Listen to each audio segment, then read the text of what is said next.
સર્વે ધર્મા બધા આત્મા કેવા છે? પ્રકૃતિ સ્વભાવથી આકાશવત, આકાશવત અર્થાત નિર્વિશેષ છે. અનાદય વાસ્તવમાં કહેવાય છે અજન્મા અર્થાત અનાદિ આદિ રહિત છે.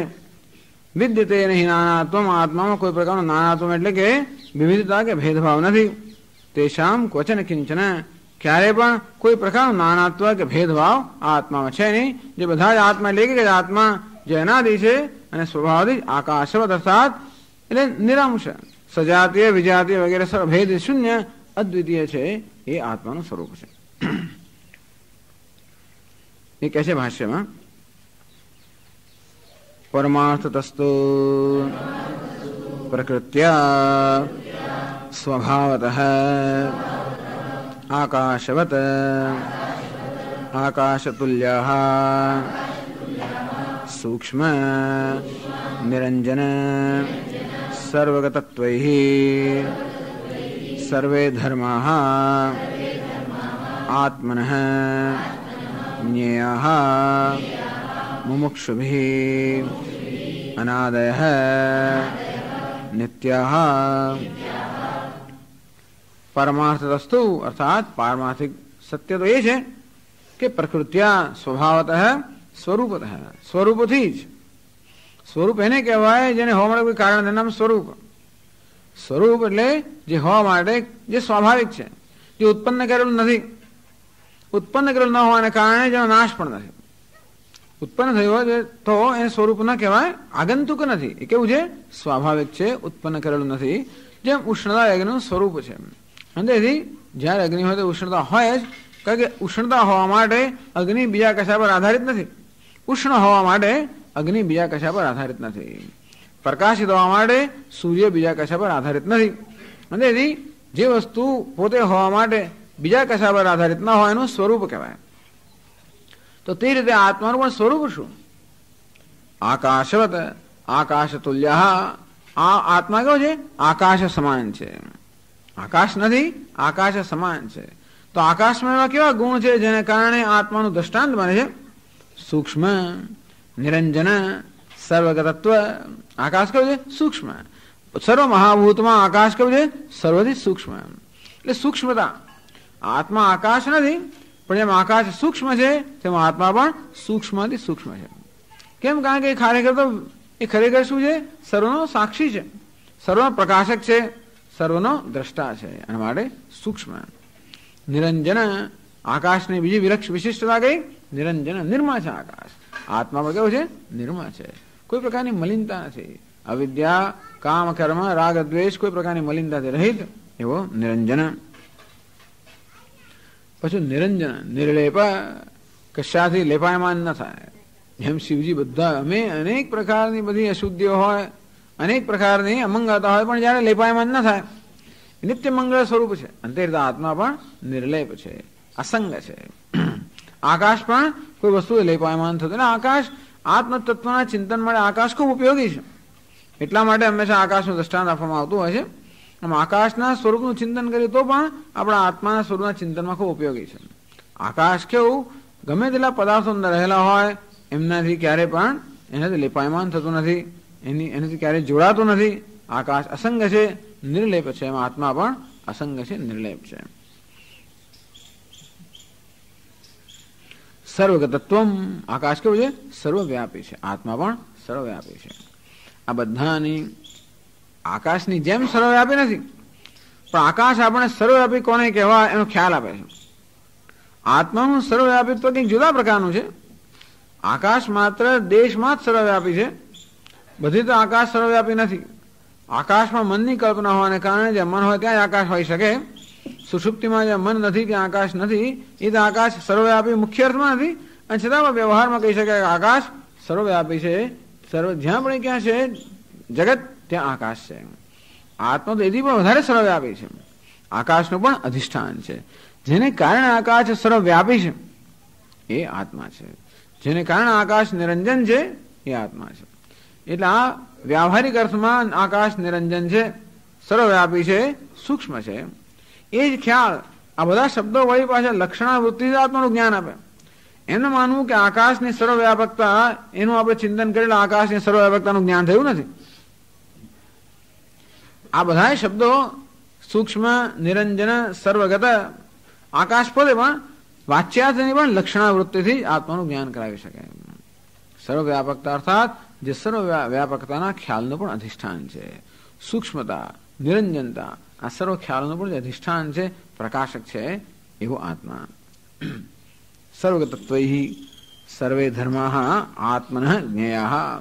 આ બધા જ આત્મા આ સ્વરૂપ સ્વભાવથી કોઈ બનાવ્યો નથી. એને એવો એ નિર્માણ થયેલું નથી. આત્મા નિર્માણ થયો હોય એટલે અનાદય. જો નિર્માણ થયું હોય તો એ સ્વભાવથી નથી, કોઈ એને બનાવ્યો. આ ઘડો કેવો છે? સ્વભાવથી આવો નથી, કારણ કે એને નિર્મિત કરવામાં આવ્યો છે. એવું હોવાને કારણે એ આધારિત છે, એનું સ્વરૂપ નથી. અને આત્મા એટલે કે અનાદય. તો અનાદય નિત્યાઃ. અનાદય એટલે કે જે ઘડાયેલા નથી, નિર્માણ થયેલા નથી, એવા જ છે. શા માટે છે? તો કે છે, જેને હોવાનું કોઈ કારણ નથી, એટલે અનાદય. મુમુક્ષુભિ જ્ઞેયઃ. આ રીતે આત્મતત્વને મુમુક્ષુએ જાણવું જોઈએ. પછી આત્મન ધર્મ. બહુવચન શું કામ વાપરો છો આત્મામાં? આત્મામાં બહુવચન વાપરવાની શું જરૂર? ધર્મ એટલે આત્મા. આગળ સમજાયું, જે ધારણ કરવાનું નામ ધર્મ, ધારણા ધર્મ. જે અવિદ્યા કલ્પિતમ સમગ્રમ ધારિત, અવિદ્યાથી કલ્પિત વસ્તુઓને ધારણ કરનાર હોવાને કારણે આત્માને ધર્મ કહ્યો. આમ સર્વ કલ્પનાનું અધિષ્ઠાન એ આત્મા, એને ધર્મ કહ્યો. એવા કેટલા આત્માઓ છે? અનેક આત્માઓ છે. બહુવચન પ્રયોગ પ્રાપ્તમ દોષમ નાનાત્વ રૂપમ દોષમ. કોઈ એમ કે આત્મા અનેક છે, તો કે નાના પ્રત્યાદેશ. પોતે જ એ વસ્તુ એક પહેલી પંક્તિમાં પોતે બહુવચન વાપરે છે અને બીજી પંક્તિમાં પોતે એ વસ્તુનો નિષેધ કરે છે. વિદ્યતે નહીં નાનાત્વમ. ભલે બહુવચન વાપરતા હોય તો પણ આત્માઓ કોઈ નાનાત્વ નથી, બહુત્વ નથી. આ ઉપાધિમાં બહુત્વ અનેકતા છે, આત્મામાં ક્યાંય પણ અનેકતા નથી. તેષામ ક્વચન, ક્યારેય પણ કિંચન કોઈ પ્રકારનો નાનાત્વ નથી. એ કહે છે આગળ, બહુવચન કૃત ભેદ આશંકા નિરાકુર્વન આહ ક્વચન કિંચન કિંચિત અણુમાત્રમપી તેષાં ન વિદ્યતે નાનાત્વમિતિ. ભાષ્યકાર પોતે જ કહે છે બહુવચન કૃત ભેદ આશંકા નિરાકુર્વન. પોતે પહેલી પંક્તિમાં બહુવચન વાપર્યું, એને કારણે આત્મા અનેક છે એ પ્રકારની શંકા જન્મે. એ શંકાનું નિરાકરણ કરતા બીજી પંક્તિમાં કહે છે ક્વચન. ક્વ એટલે ક્યાંક, ક્વચન ક્યારે પણ, કોઈ જ ક્યારે, કિંચન કોઈ પણ, ક્યાંય પણ કે કોઈ પણ, એટલે કિંચિત અણુમાત્રમાં બી કહે છે 6ઠ્ઠી ફૂટનોટમાં, આત્મા અણુમાત્રનો ભેદ નથી. ઘટપટાદીનામી અત્યંતમ નાનાત્વમ પારસ્પરિક ભેદ. આ ઘટ પટ મઠ આપણા પદાર્થો કેવા છે? એકબીજાથી ભિન્ન છે. અન્યોન્ય ભાવ ભેદ. એટલે ઘટમાં પટત્વ નથી, પટમાં ઘટત્વ નથી વગેરે. માઇક્રોફોન અને પુસ્તક બંને ભિન્ન છે, કારણ માઇક્રોફોન પુસ્તક પણ નથી, પુસ્તકમાં માઇક્રોફોન પણ નથી. અને માટે આપણે આ બધા પદાર્થોને એકબીજા જુદા જાણી શકીએ છીએ. પણ માટી અને ઘડો એકબીજા જુદા છે એમ ના કહેવાય, કારણ કે ઘડામાં માટી પણ નથી એમ ના કહેવાય. જ્યાં માઇક્રોફોન હોય ત્યાં પુસ્તક ન હોઈ શકે, જ્યાં પુસ્તક હોય ત્યાં માઇક્રોફોન ન હોઈ શકે. પણ એમ ના કહેવાય કે જ્યાં ઘડો છે ત્યાં માટી ન હોઈ શકે. અને તેથી અત્યંત ભેદ નથી. આ જેમ માઇક્રોફોન આ બધા ઘટપટ વગેરે પદાર્થોમાં એકબીજાનો પરસ્પર અભાવ છે, એવી જાતનો સંબંધ આ ઘડા અને માટી વચ્ચે નથી. પણ પહેલા કહ્યું પારસ્પરિક ભેદ હૈ અત્યંતમ નાનાત્વમ. એકદમ ભેદભાવ કયો છે? જેમાં બંનેમાં કોઈ પ્રકારની સમાનતા છે જ નહીં. એટલે તો એવું ઘટપટ વગેરે. પણ આ ઘડો અને માટીમાં કોઈક પ્રકારનો ભેદ ખરો. ઉપાદાન ઉપાદેયો સમુદાય સમુદાયનોશ્ચ નાનાત્વસ્ય અભેદ સામાનાધિકરણ્યત્વાત અણુમાત્રત્વમ. આમાં ભેદ નથી ખરેખર. આ માટી અને ઘડામાં ભેદ છે તો કે નથી? આ છતાંય ભેદ ખરો. આ માટી અને ઘડો સમાનાધિકરણમાં છે. ઉપાદાન ઉપાદેય. માટી શું છે? ઉપાદાન. ઘડો ઉપાદેય. સમુદાય સમુદાયને. આ વસ્ત્ર શું છે? સમુદાય છે. શેનો સમુદાય છે? અનેક તંતુઓનો. આમ બેમાં ભેદ નથી. એક છે ત્યાં બીજું નથી એવું નથી. ભેદ કોને કહેવાય? એક હોય ત્યાં બીજું ના હોય. વસ્ત્ર હોય તે તંતુ નથી એમ ના કહેવાય, અને એ રીતે એમનો અત્યંત ભેદ નથી, છતાં કંઈક ભેદ તો ખરો. નહીં તો નામ શું કામ બીજું વાપરીએ? માટી અને ઘડાનો અત્યંત ભેદ નથી, છતાં કંઈક ભેદ તો ખરો. નાનાત્વસ્ય અભેદ સામાન અધિકરણત્વાદ અણુમાત્રત્વમ. આમ સામાન્ય બેન એ કહેવામાં આવે, પણ છતાંય બે વચ્ચે ભેદ છે. માટી અને ઘડો કહેવાય ને કે પેલો ભિખારીમાં અને પેલા અભિનેતામાં કંઈક ભેદ ખરો. આમ બે એક જ છે, પણ અભિનેતા ભિખારીમાં છે, ભિખારી અભિનેતામાં છે, અભિનેતા ભિખારીમાં નથી. એક પેલા પર આધારિત છે, બીજું બીજા પર આધારિત નથી. આવો ભેદ તો ખરો. એક અધિષ્ઠાન છે, બીજો અધ્યારોપ છે. એક આશ્રય છે, બીજું આશ્રિત છે. એક ઉપાદાન છે, પેલામાં જણા નહીં, પણ આમાં ઉપાદાન ઉપાદેય, સમુદાય સમુદાયી, આ પ્રકારે એકત્વ ખરું, છતાં પણ કંઈક ભેદ ખરો. એટલે એને અણુમાત્ર ભેદ ખરો. તથા ધર્માણામ પરસ્પરમ ઉપાદાન ઉપાદેય ભાવસ્ય સમુદાય સમુદાય ભાવસ્ય અભાવાત. તો બે આત્મા વચ્ચે કયા પ્રકારનો સંબંધ છે? એક આત્મા બીજા આત્માનું ઉપાદાન છે. જો બે ભેદ ક્યારે હોય કે માટી ઘડાનું ઉપાદાન કારણ હોય તો માટી અને ઘડા વચ્ચે અણુમાત્ર ભેદ હોય, તો એક આત્મા બીજા આત્માનું ઉપાદાન કારણ હોય તો બે વચ્ચે ભેદ કહેવાય. અથવા જેમ આ વસ્ત્ર અનેક તંતુઓના સમુદાય બનેલું છે, તેવી રીતે આ અનેક આત્માનો કોઈ આત્મા બન્યો હોય એમ સમુદાય સમુદાય સંબંધ હોય તો પણ કંઈક ભેદ હોય. આવો કોઈ પ્રકારનો સંબંધ છે નહીં. અભાવાત ન અણુમાત્ર બી નાનાત્મ ભાવ હે. આવો અણુમાત્રનો અત્યંત ભેદ, અણુમાત્રનો ભેદ, અત્યંત ભેદ ઘડ અને પટ વચ્ચેનો, અણુમાત્ર ભેદ માટી અને ઘડા વચ્ચેનો, એવો પણ ભેદ જ્યાં નથી, એવો અણુમાત્ર કિંચન અણુમાત્ર બી તેષામ ન વિદ્યતે નાનાત્વમિતિ. એ કહ્યું, તો આનંદગીરી પણ કહે છે અણુમાત્ર બી ક્વચન દેશકાલ અવસ્થા ગ્રહણમ. ક્યારે પણ કોઈ પણ દેશમાં, કોઈ પણ કાળમાં, કોઈ પણ અવસ્થામાં ક્યારેય આત્મામાં ભેદ નથી. પણ એક આત્મા ઊંઘે છે બીજો જાગે છે, તો બે જુદા તો ખરા કે નહીં? એક જણ ઊંઘે છે, બીજો જાગે છે, તો બે આત્મા જુદા ખરા કે નહીં? એક પાપી છે ને બીજો પુણ્યશાળી છે, તો બે આત્મા જુદા ખરા કે નહીં? તો કે નહીં.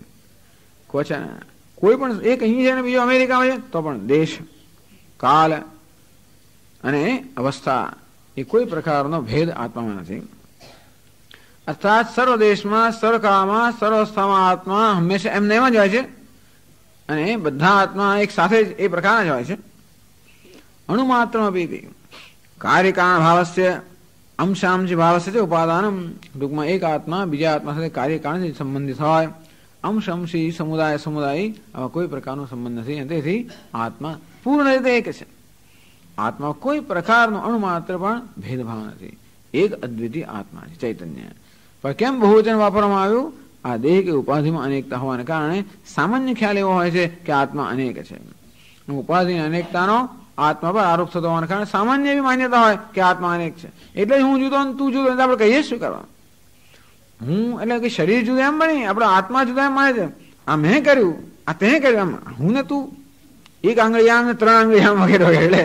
તો આવો ભેદભાવ કેમ છે? કારણ કે આ ચૈતન્યને જુદા માનવામાં આવે છે.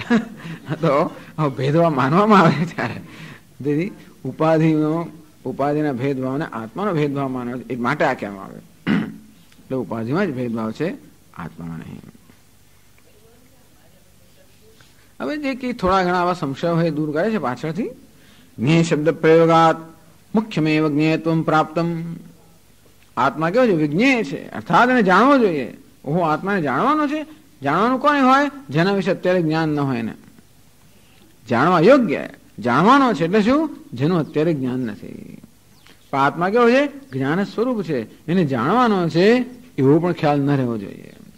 આ બધા સૂક્ષ્મ ખ્યાલો જે છે બધું દૂર કરે છે. ધીમે જ્ઞેય શબ્દ પ્રયોગાત મુખ્યમેવ જ્ઞેયત્વમ પ્રાપ્તમ.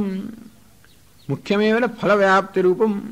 પછી વૃત્તિ વ્યાપ્તિ, ફલ વ્યાપ્તિ બે રીતે ફલ વ્યાપ્તિ રૂપ. ટૂંકમાં આપણે એમ કે આત્માને જેમ ઘટ પટ વગેરે પદાર્થોને જાણું છું, એ રીતે મારે આત્માને જાણવાનો, આત્માને એમ જોવાનો છે. આમ જેમ ઘટપટનો સાક્ષાત્કાર થાય એમ આત્માનો સાક્ષાત્કાર કરવાનો, એવી રીતનો ખ્યાલ. કારણ કે એવો જ મારો અનુભવ છે. હું કોને જ્ઞાનનો વિષય કહું? જેને હું મારાથી ભિન્ન રૂપે જાણતો હોઉં.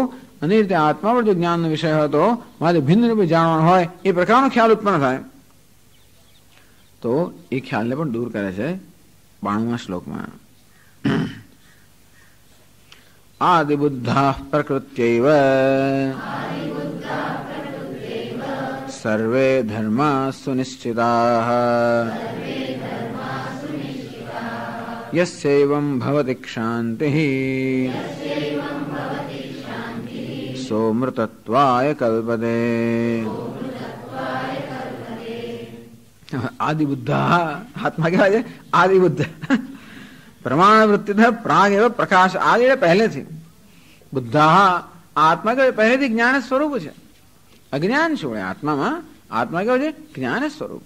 ત્યારે પ્રમાણ વૃત્તિતઃ પ્રાગેવ એટલે આત્માનું જ્ઞાન જયારે કહે ત્યારે જ્ઞાન વૃત્તિની અપેક્ષાએ જ્ઞાન કહેતા હોઈએ છે કે અહમ બ્રહ્માસ્મિ પ્રકારની જ્ઞાન વૃત્તિ જાગૃત થવી જોઈએ.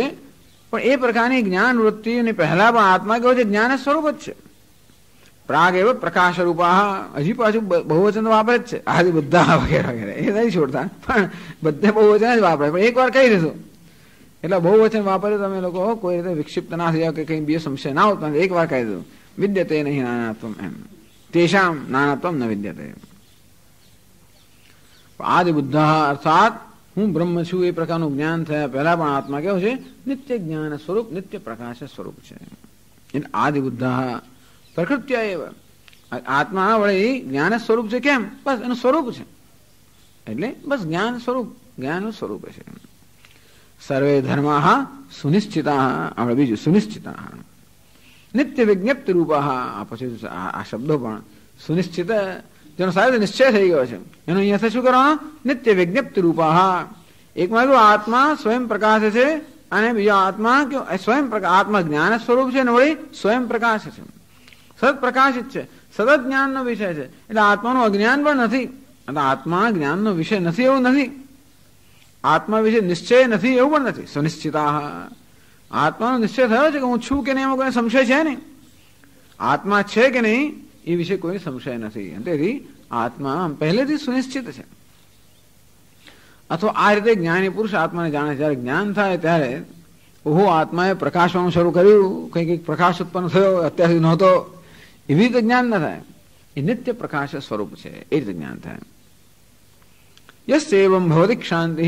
આ પ્રકારની શાંતિ આત્મની સર્વદા. પછી શાંતિ, શાંતિને નિરપેક્ષતા. આવો શાંતિ શબ્દનો અર્થ કર્યો. શાંતિનો અર્થ ક્ષમા આપણે કરીએ, પણ એક શાંતિનો શું અર્થ કર્યો? નિરપેક્ષતા. અર્થાત આત્મા પ્રકાશિત થવા માટે કોઈ પ્રકારની અપેક્ષા કશા પર રાખતો નથી. આત્મા નિરપેક્ષ સ્વયં પ્રકાશ છે. હતો, છે અને હશે.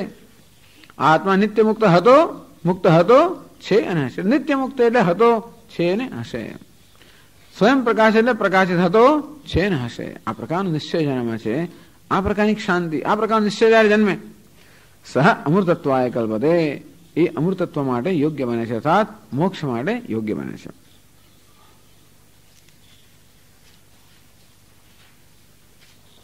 હવે ભાષ્યમાં સમજાવે છે આગળ.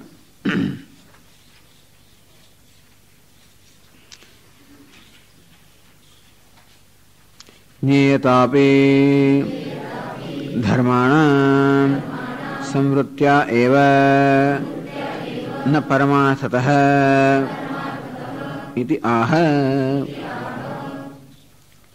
ધર્માણામ જ્ઞેયતાપી.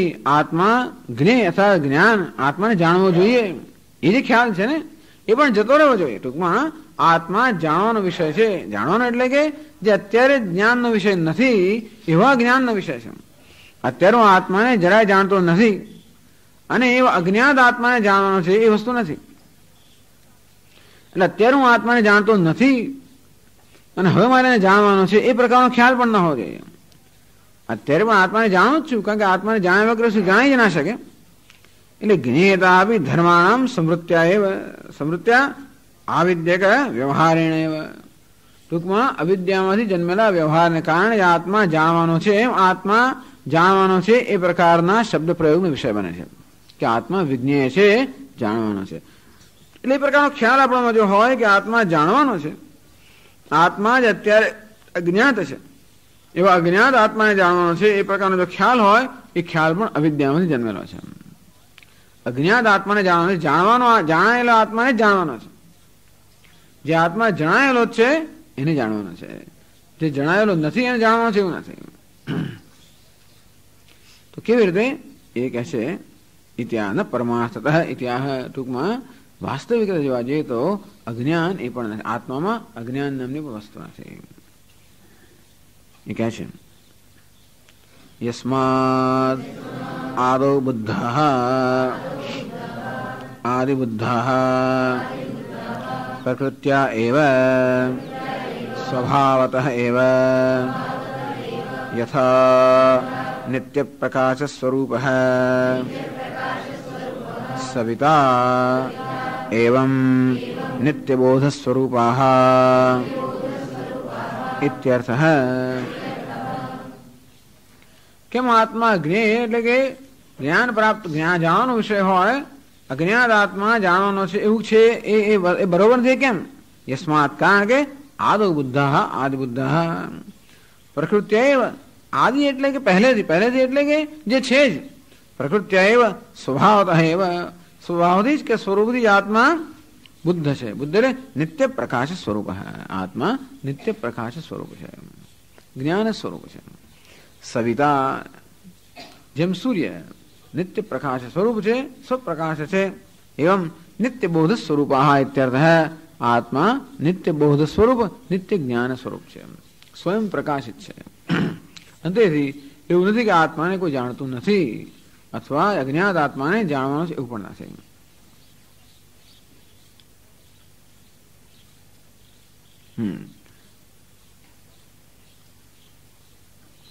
સર્વે ધર્માઃ સર્વે આત્માનઃ ન ચ તેષાં નિશ્ચયઃ કર્તવ્યઃ નિત્ય નિશ્ચિત સ્વરૂપાઃ ઇત્યર્થઃ. ન સંદિહ્યમાન સ્વરૂપાઃ એવં નૈવં ચ ઇતિ.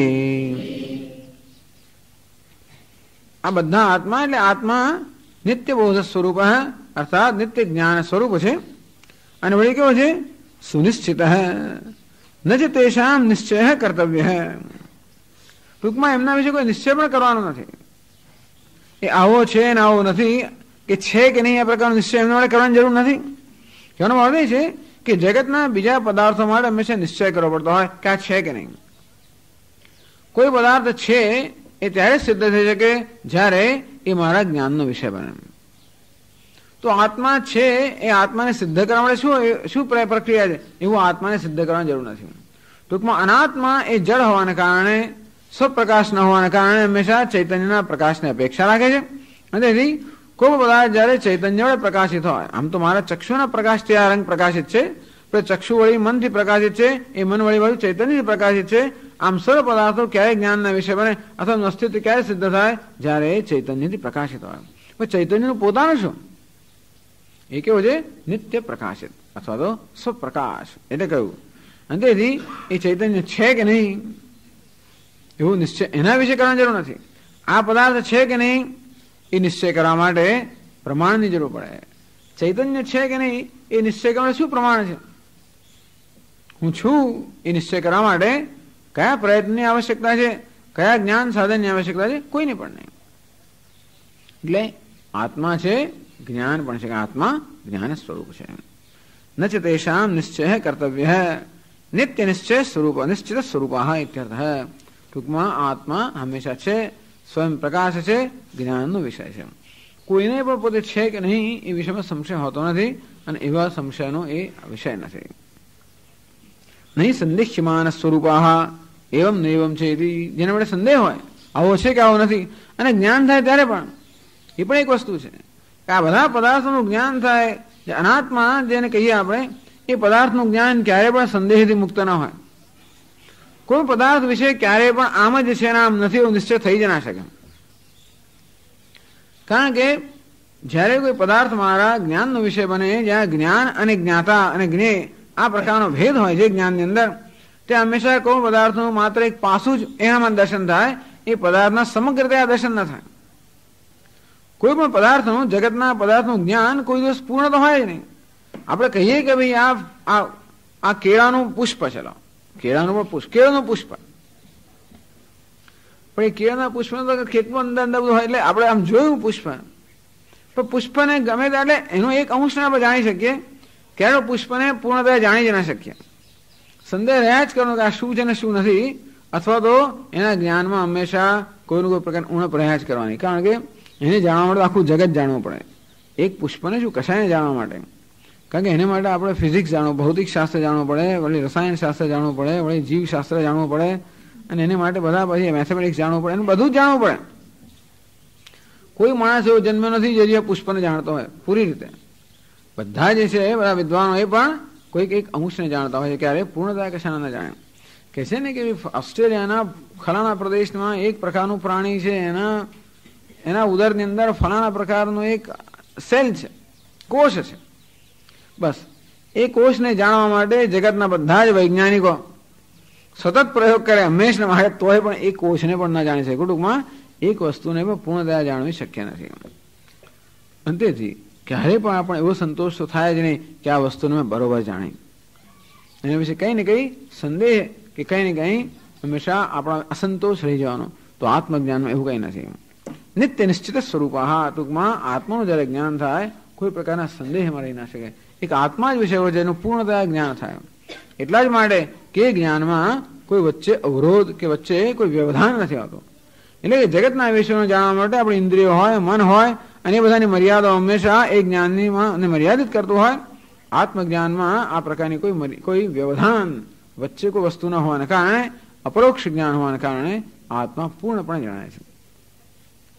એનું જ્ઞાન થાય ત્યારે કોઈને આવો સંદેહ ના રહે કે આત્મા આવો છે કે આવો નથી. નહીં ન સંદિશ્યમાન સ્વરૂપા એવમ નૈવમ ચૈતી, આમ છે ને આમ નથી, કોઈ પ્રકારનો સંદેહ એ આત્મજ્ઞાનમાં રહેતો નથી. ન ખલુ આત્મા સ્વસત્તાયામ એવમ નૈવમ એટલે સંદિશ્યમાન સ્વરૂપ હોય તો મલમ, આત્મા છે કે નહીં એવો પ્રકારનો કોઈ સંશય આત્મામાં આમે જન્મતો નથી. તસ્ય સ્ફુરણ અવ્યભિચારાત તદુપત્વસ્ય પ્રાગ એવ સાધિતત્વાત, એને આત્માના સ્વરૂપના નિશ્ચય કરવામાં કોઈ પ્રકારનો સંદેહ રહેતો નથી, જેનો નિશ્ચય આ બધા શ્લોકોમાં કરવામાં આવ્યો. સ્ફુરણ અવ્યભિચારા, આત્મા સદા સ્ફુરિત છે, સ્ફુરણ સ્વરૂપ છે, એનો નિશ્ચય આ શ્લોકોમાં કરવામાં આવે માટે એના સ્વરૂપમાં કોઈ પ્રકારનો સંદેહ નથી. હવે શ્લોકનો દ્વિતીયાર્ધ સમજાવે છે. એટલે ટૂંકમાં આત્મામાં જ્ઞેયત્વ નથી. ન ચ તેષામ અજ્ઞાતત્વમ ક્વચન વિદ્યતે. આત્મા એમ કહ્યું ને કે અજ્ઞાત આત્માને જાણવાનું છે એવું નથી. આ હું વાંચું છે, તમારી પાસે નહીં હોય. અજ્ઞાત આત્મા હોય. ન ચ તેષામ અજ્ઞાતત્વમ ક્વચન વિદ્યતે. આ અજ્ઞાત આત્માને જાણવાનું છે એવું નથી. કારણ કે આત્મા જ્ઞાન સ્વરૂપ હોવાને કારણે ક્યારે અજ્ઞાત ના હોય. યેન તદ અજ્ઞાન વિનાશાય જ્ઞાન અપેક્ષયા તેષામ જ્ઞેયત્વમ સ્યાત. ટૂંકમાં બીજા બધા વિષયો કેવા છે? અજ્ઞાત જ્ઞાપકમ પ્રમાણમ, એટલે જે અજ્ઞાત વિષય છે એને જાણવાનો હોય. આત્માને એ તો જાણવા, ટૂંકમાં આત્માના જ્ઞાનની પ્રક્રિયામાં પણ એ પ્રકારના મનમાં ખ્યાલ હોય કે આત્માનું જાણતો નથી, એ આત્માને જાણવાનું, એવું ના હોવું જોઈએ. મુમુક્ષમાં આ બધી વસ્તુઓની સ્પષ્ટતા પણ હોવી જોઈએ કે ઘટપટની જેમ અજ્ઞાત વિષય આત્મા નથી કે જાણવાનો હોય. નથી તેષામ અજ્ઞાતત્વમ ક્વચન વિદ્યતે, ક્યારે પણ આત્મા સ્વયં સ્ફુરિત હોવાને કારણે ક્યારે પણ અજ્ઞાત નથી. કહ્યું પ્રમાણે દરેક જણ પોતાને હું એ રીતે જાણતો જ હોય છે. અને સુનિશ્ચિતા ન સંદિશ્યમાન રૂપતા નિત્ય નિશ્ચિત સ્વરૂપા ઇતિ ન તેષામ નિશ્ચય કર્તવ્ય ભવેત. નહીં જ્ઞાન સ્વરૂપે જ્ઞાનમ સંશય વિપર્યાસો વા સંભવતી યેન જ્ઞેયત્વમ સ્યાત. આત્મા જ્ઞાન સ્વરૂપ હોવાને કારણે એમાં અજ્ઞાન, સંશય, વિપર્યય આવું કોઈ આત્મામાં કાંઈ સ્થાન નથી. આત્મામાં અજ્ઞાનને, સંશયને, વિપર્યયને કશાને સ્થાન નથી. અને માટે આત્મા હંમેશા વિનિશ્ચિત, અર્થાત આત્માનો અજ્ઞાન, સંશય અને વિપર્યય સર્વ રહિત સારી રીતે નિશ્ચય થઈ શકે. અચ્છા, હવે આગળ કહે છે યસ્ય મુમુક્ષોઃ એવં યથોક્ત પ્રકારેણ સર્વદા બોધ નિશ્ચય નિરપેક્ષતા આત્માર્થમ પરાર્થમ વા યથા સવિતા નિત્યમ પ્રકાશાંતર નિરપેક્ષઃ સ્વાર્થમ પરાર્થમ ચ ઇત્યેવં ભવતિ શાંતિઃ बोध कर्तव्यता निरपेक्षता सर्वदा स्वात्मने सह अमृतत्वाय अमृतभावाय कल्पते मोक्षाय समर्थो भवति इत्यर्थः। यस्य मुमुक्षोः एवं आर्यते यथोक्त प्रकारेण स्वप्रकाशत्वादि प्रकार इत्यर्थः। आगे जो क्या माव्यो आदि बुद्धाः सर्वे धर्माः अनादयः। हमें स्वयं प्रकाश से स्वभाव से आर्यते एवं प्रकारेण यथोक्त प्रकारेण सर्वदा बोध निश्चय है। क्यों यथो आदि बुद्धोहम आ प्रकार निश्चय है। निश्चय क्यों ये आदि बुद्धोहम मैं आदि એટલે નિત્ય બુદ્ધોહમ નિત્ય પ્રકાશ સ્વરૂપોહમ એ પ્રકાર નિશ્ચય થાય યથોક્ત પ્રકારેણ સર્વદા બોધ નિશ્ચય નિરપેક્ષતા આત્માર્થમ વા પરાર્થમ વા પોતાને માટે ને બીજા કશાય મળે કોઈ સંશય ના રહે। અમી ચ સર્વે ધર્માઃ આદિ બુદ્ધાઃ એવ હું જેમ આદિ બુદ્ધ છું એમાં સર્વ બીજા આત્મા પણ કેવા છે આદિ બુદ્ધ છે એ રીતે ઇતિ સુનિશ્ચિતાઃ સર્વે વયમ ટૂંકમાં સર્વે વયમ अजम आत्म रूपेण सुनिश्चिताः आ प्रकार क्षांति तो सर्व में क्या है अजम अनादि आ प्रकार सुनिश्चिता। हूँ एकलो ज्ञानी छू हूँ एकलो अजन्मा छू अने बीजा बधा नथी एवुं पण नहीं। ज्यारे स्वप्नमांथी हूँ जागृत थऊं त्यारे हूँ एकलो जागृत थतो नथी बधा लोको सारे जागृत थई जाय ए तो मने खबर पड़े। अंते रीते भले बीजा स्वप्नमां होय छतां हूँ समजी शकું છું કે સર્વ કેવા છે आदि बुद्धा नित्य मुक्त नित्य प्रकाश स्वरूप ये प्रकार आत्मार्थम परार्थम वा पोताने माटे के अन्य माटे पण निश्चय कोई प्रकार संदेह न रहेगा।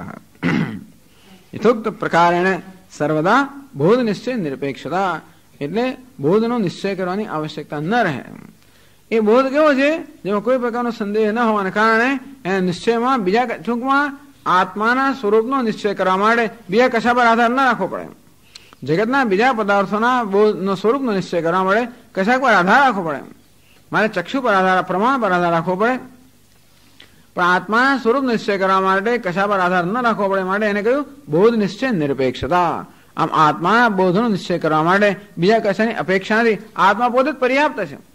આત્માનો બોધ થવા માટે આત્મા પોતે પર્યાપ્ત છે અને તેથી એના બોધના એના સ્વરૂપમાં નિશ્ચય કરવા માટે બીજા કશાની આવશ્યકતા નથી। એ રીતે आत्मार्थम परार्थम वा यथा सविता नित्यम प्रकाशांतर निरपेक्ष है स्वार्थम परार्थम च। आम जेवी रीते सूर्य पोते प्रकाशित थवा माटे अन्यने प्रकाशनी अपेक्षा નથી રાખતો અને બીજાને પ્રકાશિત કરવા માટે પણ અન્યના પ્રકાશની અપેક્ષા રાખતો નથી તેમાં આત્મા નિત્ય પ્રકાશ છે એ રીતે બોધનો નિશ્ચય। इति एवं भवति शांति आ प्रकारनी शांति જેનામાં જન્મે। શાંતિ એટલે ક્ષમા જન્મે। ક્ષમા એટલે જેને કહેવાય सर्वनो स्वीकार निरपेक्षता। क्षमा क्यारे करी शके कोई प्रकारनी अपेक्षा बीजा पासे न होय त्यारे क्षमा थई शके। ज्यां सुधी बीजा पासे कशाकनी अपेक्षा होय त्यां सुधी क्षमा मुश्किल छे कारण के मारी अपेक्षा पूरी न थाय तो तरत ज मने गुस्सो केम आवे छे बीजा पासेथी अपेक्षा राखुं छुं एने आम होवुं जोईए आम होवुं जोईए आम होवुं जोईए ए मारी अपेक्षा ज्यारे पूरी न थाय त्यारे क्रोध आवे के न पण आवे। क्रोध क्यारे आवे बीजा मारी अपेक्षा पूरी न करे એટલે મને લાગે હું તિરસ્કાર યોગ્ય છું તો થાય છું માણસ બીજે હર્ટ થઈ જાય છે। મારી અપેક્ષા બીજા પૂરી ના કરે એટલે મને લાગે મારામાં કઈ ગડબડ છે એવું લાગે છે મને એ મારું અપમાન કર્યું એને મારી અપેક્ષા ન પૂરી કરીને એને મારું અપમાન કર્યું હું અપમાનિત થઉં છું મારી અપેક્ષા પૂરી પણ એને તો ખબર નથી મારી શું અપેક્ષા છે તો ઘણીવાર મારી અપેક્ષા પૂરી કરવાની બિચારામાં ક્ષમતા નથી હોતી અને એ વિચારે કે શું કામ અપેક્ષા પૂરી કરું એટલે આપણી અપેક્ષા પૂરી ન કરે માટે આપણું અપમાન ધોવા પણ માની લે છે એટલે આપણે એટલે આપણી લાગણી ઘવાય અને એટલે કે આ તો આપણા પર ક્રોધ જન્મે કે બીજા પર ક્રોધ જન્મે। ક્ષમા કોને કહેવાય શાંતિ નિરપેક્ષતા કોઈ પ્રકારની અપેક્ષા ન હોય। એનો અર્થ એ થયો કે જે વસ્તુ જેવી છે તેવી જ પ્રસન્નતાપૂર્વક સ્વીકારી લેવી। જે જેવું છે એનાથી મને આનંદ છે પ્રસન્નતાપૂર્વક સ્વીકાર એટલે જે વસ્તુ જેવી છે એનો મને આનંદ છે એનું નામ ખરી ક્ષમા। આમ બધાને માફ કરીને બધું કરીએ બરોબર છે પણ અંદર તો આપણે ઉકળતા હોઈએ છીએ બધાને બહારથી માફ કરીએ ને બધું કરીએ ને બોલીએ ને એ બધું કરીએ પણ અંદરથી આપણને અસંતોષ રહી જતો એટલે પેલો હિસાબ સેટલ થતો નથી। ક્ષમા બહારથી કરી પણ જે એકાઉન્ટ હિસાબ આપણો બરોબર ચૂકતો નથી થયો કેમ અંદર કશુંક રિએક્શન કંઈક આવેગ રહી ગયો કંઈક પ્રત્યાઘાત રહી ગયો સમજો કે હિસાબ ચૂકતે થયો નથી. શાંતિ નિરપેક્ષતા, એક શાંતિનો અર્થ કર્યો નિરપેક્ષતા. બોધ કર્તવ્યતા નિરપેક્ષતા. ટૂંકમાં આ આત્માનું જ્ઞાન પ્રાપ્ત કરવાનું છે એવું પણ અપેક્ષા નથી. આત્મા કે જ્ઞાન પ્રાપ્ત કરવાનો વિષય નથી. માટે આત્માના જ્ઞાન માટે પ્રયત્ન ન કરવો જોઈએ. આ ઘટપટ કેવા છે? જ્ઞાન પ્રાપ્ત કરવાનો વિષય છે અને માટે ત્યાં પ્રમાણની પ્રયોગની અપેક્ષા છે. એ આત્મા પણ જ્ઞાન પ્રાપ્ત કરવાનો વિષય છે એ પ્રકાર હું માનતો હોઉં તો હંમેશા મારા મનમાં આત્માને જાણવાની પ્રવૃત્તિ રહે જ. અને તેથી આત્મા જાણે કે મારાથી ભિન્ન છે. જ્ઞાન પ્રાપ્ત કરવાનો વિષય એટલે એવો સંસ્કાર જ આપણામાં છે. તેથી આત્માનો ભિન્ન થયા આપણે જાણવાનો પ્રયત્ન કરીએ. हमने आज आत्मा के दर्शन किया, आत्मा दर्शन થયા, ज्योति स्वरूप से दर्शन किया वगैरह वगैरह. तो એ તો આત્મા જયારે જ્ઞાનનો વિષય બને તો નહીં. બોધ કર્તવ્યતા નિરપેક્ષતા. બોધની કર્તવ્યતા અર્થાત આત્માનું જ્ઞાન પ્રાપ્ત કરવું જોઈએ એ પ્રકારની અપેક્ષા પણ જયારે મુમુક્ષમાં ન રહે. મુમુક્ષ આ રીતે આત્માને જાણે એટલે પહેલેથી પણ આ પ્રકારની સમજ હોય કે આત્મા એ જ્ઞાતવ્ય નથી, એ જ્ઞાન પ્રાપ્ત કરવાનો વિષય નથી. અને તેથી બીજા બધા વિષયના જ્ઞાન માટે જે પ્રકારનો પ્રયત્ન છે એવા પ્રયત્નની આવશ્યકતા નથી. એનું નામ શાંતિ નિરપેક્ષતા. સર્વદા સ્વાત્મની આ પ્રકારની નિરપેક્ષતા જયારે આ મોક્ષમાં જન્મે સ અમૃતત્વાય કલ્પતે, અમૃત ભાવાય કલ્પતે, અમર બની જવા માટે એ યોગ્ય બને. કલ્પતે મોક્ષાય સમર્થો ભવતી, એ મોક્ષ માટે સમર્થ બને છે. ઓમ પૂર્ણમદઃ પૂર્ણમિદં પૂર્ણાત પૂર્ણમુદચ્યતે પૂર્ણસ્ય પૂર્ણમાદાય પૂર્ણમેવાવશિષ્યતે. ઓમ શાંતિ શાંતિ શાંતિ. શંકરં શંકરાચાર્યં કેશવં બાદરાયણં सूत्रभाष्यकृतौ वन्दे भगवन्तौ पुनः पुनः. ईश्वरो गुरुरात्मेति मूर्तिभेदविभागिने व्योमवद्व्याप्तदेहाय दक्षिणामूर्तये नमः. ॐ शान्ति शान्ति शान्ति. हरि ओम श्री गुरुभ्यो नमः.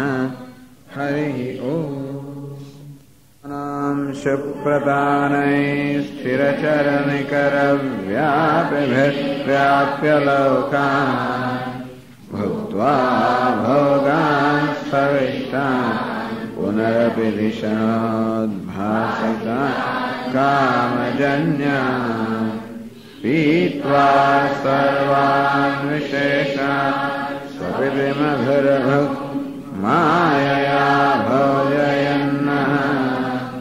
माया सङ्ख्यातुरीयम् अमृतमयम् ब्रह्म यत्तन्नतोऽस्मि. यो विश्वात्मा विधिजविषयान् प्राच्य भोगान्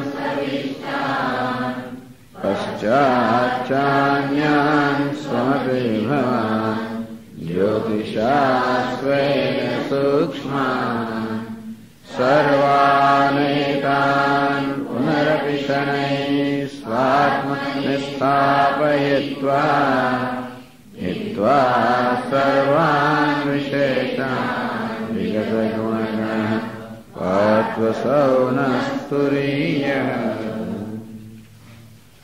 प्रकृत्या काशवज्ञेयाः सर्वे धर्माः अनादयः विद्यते नहि नानात्वं तेषां क्वचन किंचन. सर्वे धर्माः सर्वे आत्मनः प्रकृत्या स्वभावतः आकाशवज्ञेयः. आत्मा स्वभावથી સ્વરૂપથી આકાશ સમાન જાણવો જોઈએ. આકાશ એમ સૂક્ષ્મ છે, નિરાકાર છે, નિરંજન છે, निर्लेप છે, असंग છે. આ રીતે આત્મા પણ સૂક્ષ્મ, નિરાકાર, નિર્વિકાર, નિરંજન, નિર્લેપ એમ જાણવું જોઈએ. વિદ્યતે નહીં નાનાત્વમ એ ઉપરાંત એમ પણ ન માનવું જોઈએ કે આવા નિર્લેપ, નિરંજન, નિરાકાર આત્મા અનેક છે, કારણ કે કોઈ મર્યાદા નથી. એક આત્માને એક ચૈતન્યને જુદા બીજા ચૈતન્યને ભિન્ન કરનાર કોઈ સીમા રેખા જ નથી, કારણ કે ચૈતન્યની કોઈ મર્યાદા જ નથી, એની કોઈ વિશેષતા નથી. જ્યાં વિશેષતા હોય ત્યાં હંમેશા મર્યાદા હોય.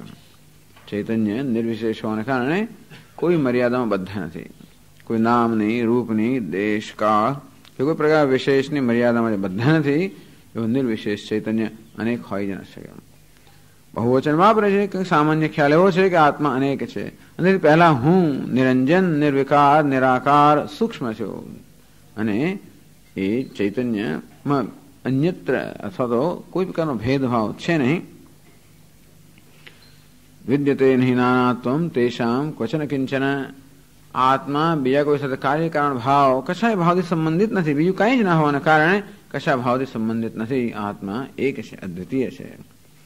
આદિબુદ્ધ પ્રકૃત્યૈવ સર્વે ધર્મા સુનિશ્ચિતા. પ્રકૃત્યૈવ વળી પાછા સ્વભાવથી સર્વ આત્મા આદિબુદ્ધ પહેલેથી બુદ્ધ છે. બુદ્ધ નિત્ય પ્રકાશ સ્વરૂપ છે, જ્ઞાન સ્વરૂપ છે. સુનિશ્ચિતા અને પોતાનામાં જ સ્થિર છે, સ્વયં સિદ્ધ, સ્વયં પ્રકાશ, અને સદા પોતાના સ્વરૂપમાં નિષ્ઠ, નિર્વિકાર હોવાને કારણે ક્યારેય પણ કોઈ પ્રકારનું પરિવર્તન આવે એવો કોઈ પ્રશ્ન જ નથી. સુનિશ્ચિતા નિત્ય વિજ્ઞપ્તિ સ્વરૂપ, નિત્ય જ્ઞાન સ્વરૂપ છે. સ્વયં પ્રકાશ, નિત્ય જ્ઞાન સ્વરૂપ અને નિત્ય બુદ્ધ અર્થાત નિત્ય જ્ઞાની. યસ્યૈવ ભવતિ ક્ષાંતિ. આ પ્રકારનું જ્ઞાન જેને થાય છે, ક્ષાંતિ, નિરપેક્ષતા, અર્થાત આત્માને હોવા માટે, પ્રકાશવા માટે કે એને જાણવા માટે બીજા કોઈ પ્રકારના સાધનની આવશ્યકતા નથી. આત્મા જ પર્યાપ્ત છે પોતાને પ્રકાશિત કરવા માટે કે પોતાને સ્ફુરવા માટે. એક પ્રકાર એ જ પર્યાપ્ત છે. આવું જે જાણે છે અર્થાત એવો આત્મા સ્વતંત્ર છે, નિરપેક્ષ છે. સહ અમૃતત્વાય કલ્પતે. એ મનુષ્ય અમૃતત્વ અર્થાત એ મોક્ષને યોગ્ય બને છે. હવે આગળ 93મા શ્લોકથી કહે છે સોમૃતત્વાય કલ્પતે. આત્મા અમૃતત્વાય કલ્પતે, અમૃતત્વને પામે છે, મોક્ષને પામે છે, મોક્ષને પામવા યોગ્યતા બને છે. ઇત્યાદિ વચનાત આગંતુકમ અમૃતત્વમ પ્રાપ્તમ. તો કોઈને શંકા થાય કરે એ અમર બને, અમૃતત્વ પ્રાપ્ત કરે છે, એનો અર્થ એ તો કે અમૃતત્વ આત્મામાં આગંતુક છે, અપ્રાપ્ત અમૃતત્વ પ્રાપ્ત કરે છે. સ અમૃતત્વાય કલ્પતે અર્થાત અમર બનવા માટે યોગ્ય બને છે. તો શું અમર નથી એવો આત્મા અમર બને છે? અને તો અમરતા કેવી છે? આગંતુક છે? તો કે ના, એવું નથી. એનો ઉત્તર આપે છે 93મા શ્લોકમાં. આદિશાંતા હ્યનુત્પન્નાઃ પ્રકૃત્યૈવ સુનિર્વૃતાઃ સર્વે ધર્માઃ સમાભિન્નાઃ અજં શામ્યં વિશારદમ.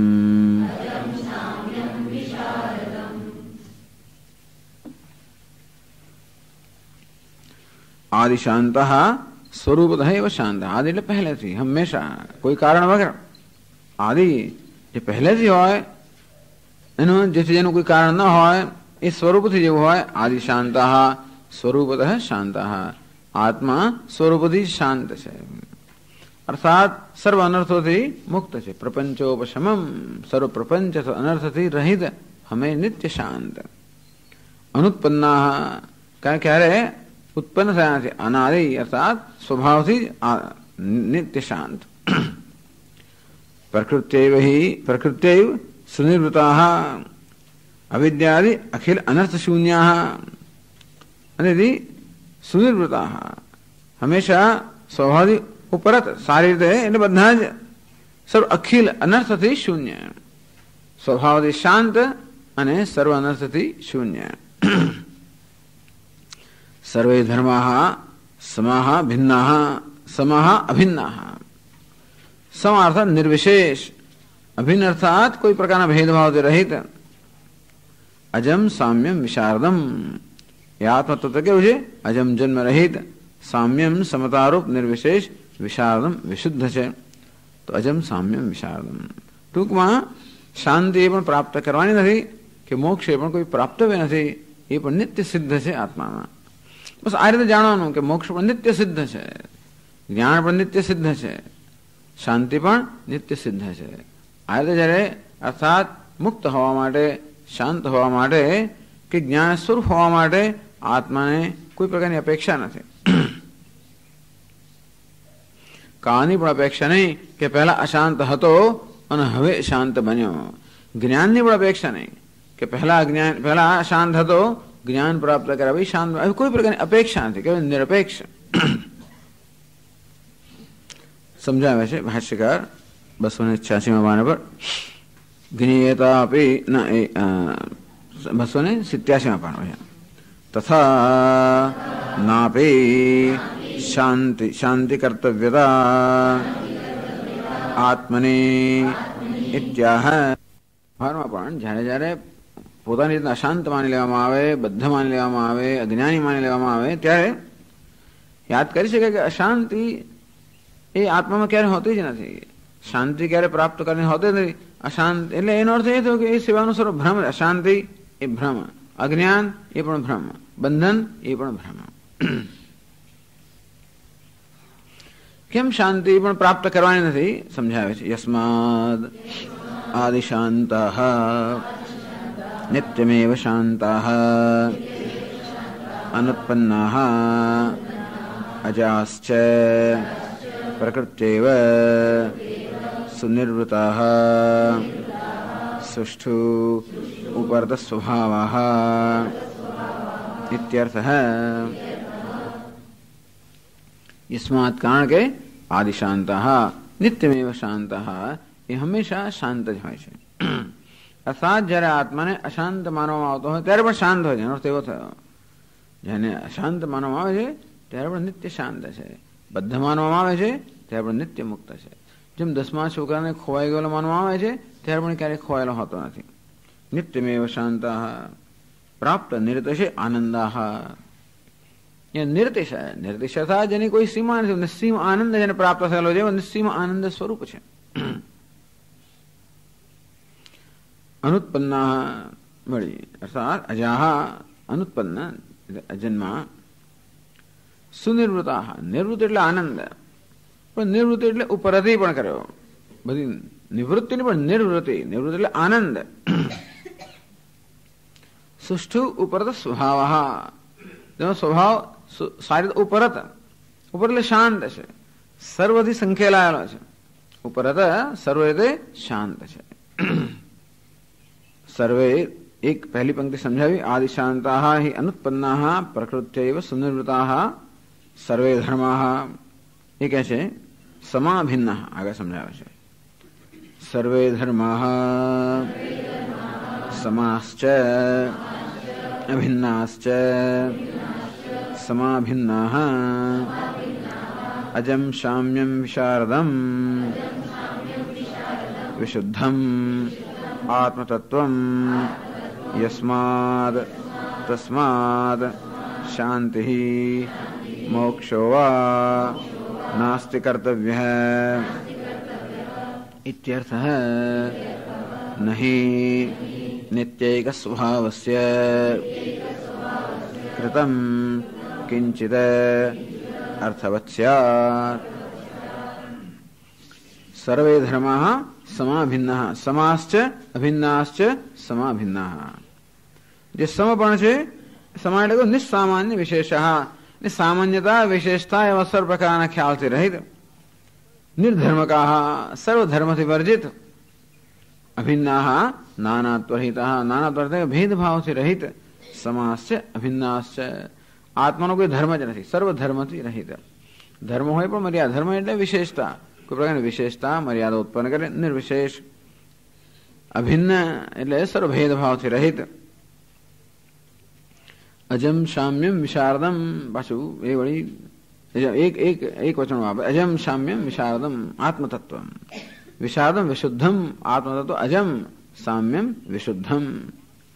યસ્માત તસ્માત શાંતિ મોક્ષ વા નાસ્તિ કર્તવ્ય. અંતે શાંતિ. શાંતિ એટલે નિર્દિશ આનંદ અવાપ્તિ, આનંદ કી પ્રાપ્ત કરવાનો નથી. મોક્ષ નિખિલ અનર્થ નિવૃત્તિ.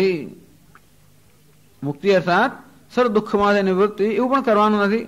શાંતિ અર્થાત આનંદને પ્રાપ્ત કરવો એ પણ નથી. કેમ નથી? નહીં નિત્યૈક સ્વભાવસ્ય, જે હંમેશા એક સ્વભાવનું છે. નિત્યૈક સ્વભાવસ્ય નિત્ય એક સ્વરૂપસ્ય મોક્ષસ્ય સંબંધિતા કૃતમ તદ્દેશ્ય અનુષ્ઠિતમ ઉદ્દેશ્ય અનુષ્ઠિતમ કિંચિત કર્માદિ નાસ્તિ. ટૂંકમાં આનંદ પણ સંસાર દુઃખોપશમમ સુખ જન્મવા યદિ ક્રિયેત તથા કૃતકસ્ય અનિત્યત્વમ. ટૂંકમાં દુઃખ દૂર કરવાનું હોય, આત્મામાં એક સુખ પ્રાપ્ત કરવાનું હોય તો દુઃખ થયેલું દૂર હંમેશા પાછું આવે અને પ્રાપ્ત થયેલું સુખ ચાલી પણ જાય. કૃતકસ્ય અનિત્યત્વમ અવશ્યમ ભાવી. અને તેથી દુઃખ પણ નિત્ય નિવૃત્ત. દુઃખ નિત્ય નિવૃત્ત છે, સુખ છે એ નિત્ય પ્રાપ્ત છે.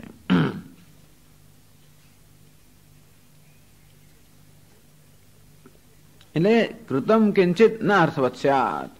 આ મોક્ષ માટે કોઈ વસ્તુ કરેલી એનો પણ અર્થ નથી. નિત્ય એક સ્વરૂપસ્ય મોક્ષસ્ય સંબંધિતયા કૃતમ તદ ઉદ્દેશ્ય અનુષ્ઠિતમ. આ મોક્ષ પ્રાપ્ત કરવા માટે જે અનુષ્ઠાન કરવામાં આવે, કિંચિત કર્માદિ કર્મ કરવામાં મોક્ષ પ્રાપ્ત કરવા માટે ન કિંચિત કર્તવ્યમ સ્યા અર્થવત સ્યાત. એની અર્થ અસારનું કોઈ પ્રયોજન રહેતું નથી. ટૂંકમાં 10મા છોકરાને શોધવાનો કોઈ પ્રયત્ન કરવામાં આવે તો ક્યારે અર્થવત ના બને, કારણ કે એ નિત્ય પ્રાપ્ત છે. એનો અર્થ એ જ થયો, કોઈ કહેશે કે આટલું બધું કર્તવ્યની એક બાજુ વાત કરો છો અને કહેશે કોઈ પ્રકારનું કર્તવ્ય નથી. કહ્યું એ પ્રમાણે સર્વ કર્તવ્યનો વિચાર પણ છેવટે શમી જવો જોઈએ. સર્વ કર્તવ્ય કે કર્મ પણ શેને માને છે? જેથી આપણું મન એક કર્તવ્યની ભાવનાથી પણ મુક્ત બને. જ્ઞાન ત્યારે જ થાય જ્યારે મન આપણું આ કર્તવ્યની ભાવનાથી, કશાની ભાવનાથી મુક્ત હોય. અર્થાત કંઈક સુખ પ્રાપ્ત કરવાનું છે, દુઃખ નિવૃત્ત કરવાનું છે, કંઈક કરવાનું છે મોક્ષ પ્રાપ્ત કરવા માટે કે જ્ઞાન માટે, એવી કોઈ પ્રકારના કર્તવ્યની જરા પણ મનમાં ખ્યાલ હોય તો આપોઆપ એ મન દ્વૈતની ઉત્પત્તિ કરે છે. આમ આવી રીતે કંઈક પ્રાપ્ત કરવાનું છે, કંઈક દૂર કરવાનું છે, એક ખ્યાલ જ બધું સ્પંદન કરતો હોય છે. આ મન ક્યારે કલ્પના કરતું હોય, ક્યારે અધ્યારોપ કરતું હોય, ક્યારે સ્પંદન કરતું હોય. જ્યારે મનમાં આ પ્રકારનો ખ્યાલ દ્રઢ થઈ ગયો હોય કે કંઈક મેળવવાનું છે, કંઈક મુક્ત થવાનું છે, કંઈક દૂર કરવાનું છે, આવી દૂર કરવાનો પ્રાપ્તિનો એવો કશો પણ મન વિચાર હોય, એનો તો કે મન પોતે જ કલ્પના કરે છે કંઈક પ્રાપ્ત કરવાનું છે, એમ કરીને મન અપ્રાપ્તિની કલ્પના કરે છે. કંઈક દુઃખ દૂર કરવાનું છે એમ કરીને મન પોતે જ દુઃખી હોવાની કલ્પના કરે છે. અને તેથી આવું મન જ્યાં સુધી કલ્પના કરનારું હોય ત્યાં સુધી એને જ્ઞાન ના થઈ શકે. અને તેથી મન અંતે આ બધી કલ્પનાથી પણ મુક્ત થઈ જાય કે શાંતિ પ્રાપ્ત કરવાની છે, દુઃખ દૂર કરવાનું છે, જ્ઞાન પ્રાપ્ત કરવાનું છે. હવે કોઈ પ્રકારની પ્રવૃત્તિ, આ કર્મ એટલે સામાન્ય કર્મની વાત નથી કહેતા ભાષ્યકાર. એ કર્મ તો બરોબર છે, નિષ્કામ કર્મ વગેરે, એ બધું પણ શાને મળે છે? એટલે મનની આ પ્રકારની સ્થિતિ પ્રાપ્ત કરવા માટે. બધા પ્રકારના અજંપામાંથી મન મુક્ત થઈ જાય. જ્ઞાન પ્રાપ્ત કરવાનું છે એવો પણ અજંપો, એ બધામાંથી મુક્ત થઈ જાય. સુનિશ્ચિતા નિત્ય વિજ્ઞપ્તિ સ્વરૂપા, કારણ કે આ આત્મા નિત્ય વિજ્ઞપ્તિ સ્વરૂપ છે, જ્ઞાન સ્વરૂપ છે. તેથી એ જ્ઞાન પ્રાપ્ત કરવાનું હોય એવું પણ નથી, સદા જ્ઞાન સ્વરૂપ છે. તેથી બસ સર્વ પ્રયત્ન રાહિત્ય. આમ જેને યોગી લોકો ચિત્તવૃત્તિ નિરોધ કહે છે, ચિત્તવૃત્તિનો નિરોધ એ જ વેદાંતમાં વિવેકથી સિદ્ધ કરવામાં આવે છે કે મન આ સમજથી સર્વ પ્રવૃત્તિથી મુક્ત થઈ જાય. આ મન જ્યારે કંઈ કર્તવ્ય છે એ પ્રકારના ખ્યાલથી પણ મુક્ત થઈ જાય, અને ત્યારે આત્મા જે નિત્ય પ્રકાશ સ્વરૂપ છે એના પર અપ્રાપ્તિનો જે અધ્યારોપ થાય છે એ ન થાય. ટૂંકમાં આત્માને પ્રાપ્ત કરવાનો નથી, કારણ એના માત્ર એના પર અપ્રાપ્તનો અધ્યારોપ છે. કોઈ કારણસર મન એવો આરોપ કરે છે, એ પ્રકારની કલ્પના કરે છે, એવો ખ્યાલ સેવે છે કે આત્મા અપ્રાપ્ત છે.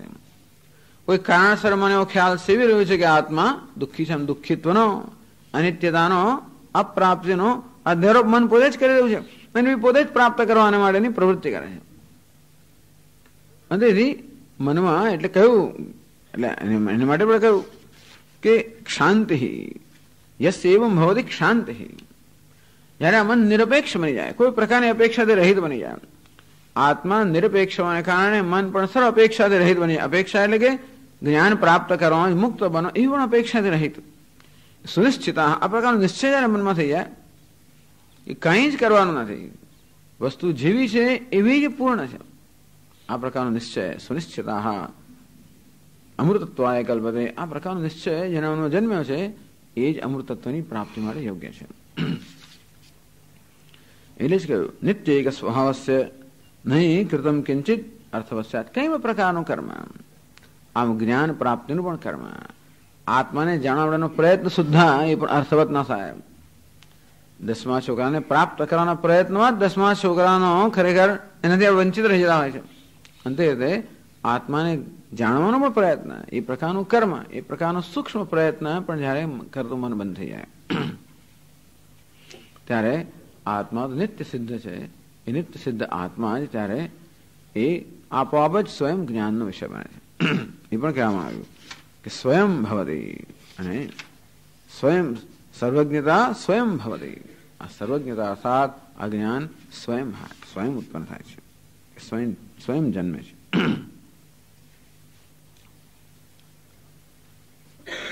ઇદાનીમ મુમુક્ષુ પ્રરોચનાર્થમ અવિદ્વન નિંદામ. આપણે એક શૈલી છે અવિદ્વાની નિંદા, અવિવેકની નિંદા અને વિવેકની પ્રશંસા. એ પણ છે મુમુક્ષુ પ્રરોચનાર્થમ, મોક્ષ વસ્તુની ઉત્તમ અનુરાગોત્પત્ત્યર્થમ. આ મોક્ષમાં ઉત્તમ અનુરાગ, ઉત્તમ પ્રેમ ઉત્પન્ન કરવા માટે, કારણ કે તો જ પ્રવૃત્તિ હોય, ઉત્તમ મૂલ્ય ઉત્પન્ન કરવા માટે, મહત્વ ઉત્પન્ન કરવા માટે, મહત્વ બુદ્ધિ ઉત્પન્ન કરવા માટે. મોક્ષમાં મોક્ષ માટે મહત્વ બુદ્ધિ ઉત્પન્ન કરવા માટે એકવાર મહત્વ બુદ્ધિ ઉત્પન્ન થઈ એટલે આપોઆપ જ પ્રવૃત્તિ થવાની છે. અને તેથી પ્રરોચનાર્થમ અવિદ્વન નિંદામ દર્શયતી, કે અજ્ઞાનને કારણે શું છે, અજ્ઞાનને કારણે શું ગુમાવવાનું છે એ જયારે ખબર પડે અને જ્ઞાનથી શું પ્રાપ્ત કરવાનું છે એની સ્પષ્ટ સમજ પડે તો આપોઆપ જ અજ્ઞાનને કારણે અન્યત્ર છે કે મહત્વ બુદ્ધિ હતી એ દૂર થાય અને અજ્ઞાનમાં મોક્ષમાં મહત્વ બુદ્ધિ સ્થાપિત થાય. એટલે કોઈ નિંદા કે સ્તુતિમાં તાત્પર્ય નથી, કારણ કે મુમુક્ષના વસ્તુ કહેવાય રહે છે. કોઈ નિંદા કરે તો શું, જે નિંદા કરે તો હાજર છે જ નહીં. એટલા માટે જેની નિંદામાં થાય છે તો કોઈ આમાં હાજર હોતા અને હાજર રહેવાના પણ નથી, અને એટલે એમની નિંદા કરવાનો કોઈ હેતુ નથી. પરંતુ માત્ર મુમુક્ષમાં એમાં કશાકમાં કંઈક મહત્વ બુદ્ધિ રહી ગઈ હોય અવિવેકને કારણે તો ખરેખર અવિવેકની નિંદા છે, કોઈ મનુષ્યની નિંદા નથી, અવિવેકની નિંદા. એવો અવિવેકનો લેશ મુમુક્ષમાં રહી ગયો હોય તો એમાંથી એની મહત્વ બુદ્ધિ દૂર થાય અને વિવેકમાં મહત્વ બુદ્ધિ, વિવેક વડે મહત્વ બુદ્ધિ સ્થાપિત થાય. આ જેનો હેતુ છે. શ્લોકમાં કહે છે વૈશારદ્યમ તુ વૈ નાસ્તે ભેદે વિચરતામ સદા ભેદ નિમ્નાઃ પૃથગ્વાદાઃ તસ્માત તે કૃપણા સ્મૃતાઃ. વૈશારદ્યમ વિશુદ્ધિ તેષામ વૈ નાસ્તિ ભેદે વિચરતામ સદા. આ ભેદમાં જે લોકો વિચરણ કરતા હોય, ભેદમાં વિચરણ કરો સાથ ભેદભાવને સત્ય માનો, અને તેથી ભેદભાવને સત્ય માને સદા, એટલે એનું ઓરિએન્ટેશન એ પ્રકારના સંસ્કાર જે પ્રકાર છે કે ભેદને સત્ય માનીને ભેદભાવમાં વિચરણ કરનારા હોય ક્યારે એમને વિશુદ્ધિ પ્રાપ્ત નથી. વૈશારદ્યમ તો વૈ નાસ્તિ, વિશારદ એટલે વિશુદ્ધિ એમની ક્યારે પણ ના હોઈ શકે, કારણ કે ભેદ નિમ્નાઃ, આ ભેદ માર્ગ પર ચાલનારા, પૃથકવાદાઃ, આ પૃથક અર્થાત ભેદભાવ વાળી વસ્તુ છે, દ્વૈત છે એવી માન્યતા ધરાવનારા એવા હોવાને કારણે તસ્માત તે કૃપણાઃ સ્મૃતાઃ, તેથી એમને કૃપણ કહેવામાં આવે છે. આમ કરીને આ ભેદવાદીની નિંદા કરવામાં આવે. સામાન્ય મનુષ્યની વાત જુદી છે, પરંતુ જે લોકો પરીક્ષકો વિચાર કુશળ છે એ પણ જે ભેદનું પ્રતિપાદન કરતા હોય છે કૃપણાઃ સ્મૃતાઃ. ભેદના પ્રતિપાદનથી કે ભેદને સત્ય માનવાથી કેવા અભેદથી આ મનુષ્ય વંચિત રહી જાય છે અને માટે એને કૃપણ કહેવામાં આવ્યો. કે છે ભાષ્યકાર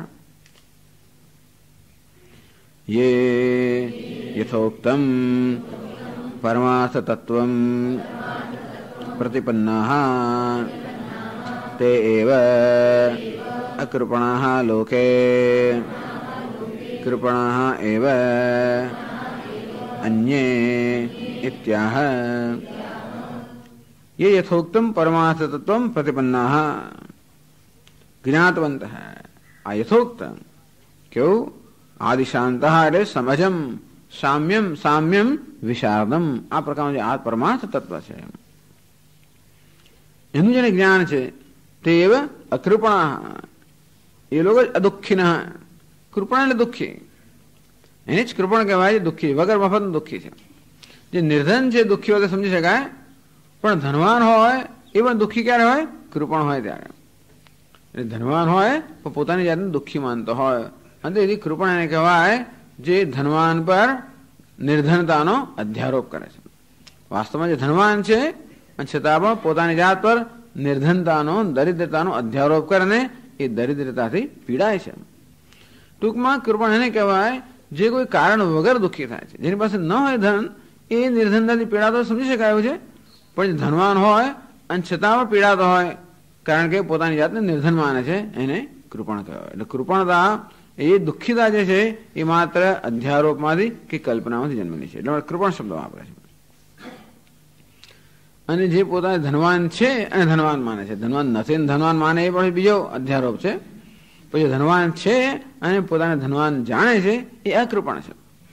આ બધા અજમ સામ્યમ વિશારદમ આત્મ તત્વને કારણે નિત્ય મુક્ત છે, અને જે પોતાને બધા માને કેવો છે? કૃપણ છે. તે અકૃપણા લોકે કૃપણા એવ અન્ય કૃપણા દીન હીન દુઃખી. કૃપણા એટલે દીન, હીન, દુઃખી. બસ મારી જાતને હીન માનો તો હીન છું, મારી જાતને અકૃપણ માનો તો અકૃપણ છું. જે પ્રકારનો નિશ્ચય મારા વિશે થયો હોય એ હું છું. કોઈ પણ ક્ષણે જે પ્રકારનો મારા વિશે નિશ્ચય હોય તે હું છું. આમ પ્રત્યેક ક્ષણે મન પોતાના વિશે નિશ્ચય કરતું હોય છે, અને એટલે જ હોય છે. એટલે નિશ્ચયમાં જ પરિવર્તન લાવવાને આ બધો જ પ્રયત્ન છે ને મારે છે કે જે આત્મામાં નિશ્ચયો છે એ બધા નિશ્ચયો હોવા માટે કોઈ કારણ નથી, અને એ રીતે નિશ્ચયમાં પરિવર્તન લાવવા માત્ર માટે જ આ છે. હવે શ્લોકના અર્થ સમજાવે છે.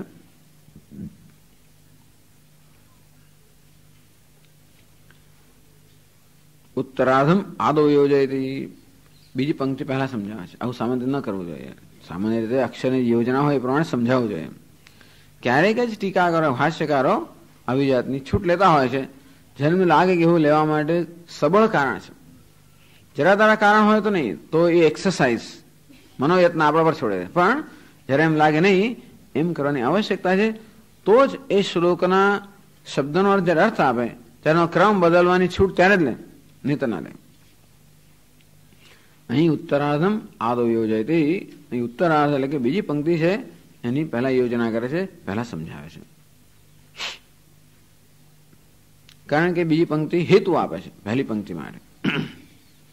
યસ્માદ ભેદ નિમ્નઃ ભેદાનુયાયિનઃ સંસારાનુગાહ ઇત્યર્થઃ. યસ્માત કારણ કે ભેદ નિમ્નઃ એટલે ભેદ અનુયાયિનઃ, ભેદનું અનુસરણ કરનારા. સંસાર અનુગાહ, સંસાર અનુરાગિણ, સંસારમાં અનુરાગ રાખનાર, સંસારમાં પ્રેમ ધરાવનાર. સંસારમાં પ્રેમ ધરાવ, ભેદભાવમાં પ્રેમ ધરાવ એ પણ હોય છે. ઘણા લોકો આ તો જાણે કે બીજી વસ્તુ છે, પણ ઘણા લોકો આમ પોતાના દુઃખી હોવામાં આનંદ માનતા હોય છે. એટલે જાણે કોઈક રીતે હંમેશા પોતે કૃપણ હોય, દીન હોય, હીન હોય, એ પણ એક મુશ્કેલી છે મનની. પણ બસ હું તો આવો જ છું, દુઃખી છું, એટલે ગમે તેમ કરતા એમાંથી ઉભો થાય છે. એટલે બસ એટલે વસ્તુ એનું યાદ કર્યા જ કરે, કશું બન્યું હોય એને છોડે જ નહીં, છોડે જ નહીં, છોડે જ નહીં. હવે એક વૃત્તિ છે. એમ કરીને બસ હું તો કેવું દુઃખી છું ને કેવું આમ છે એમ કરીને બધા લોકોની સહાનુભૂતિ મેળવવા માટે ને હાથ લાંબા કર્યા કરતા હોય.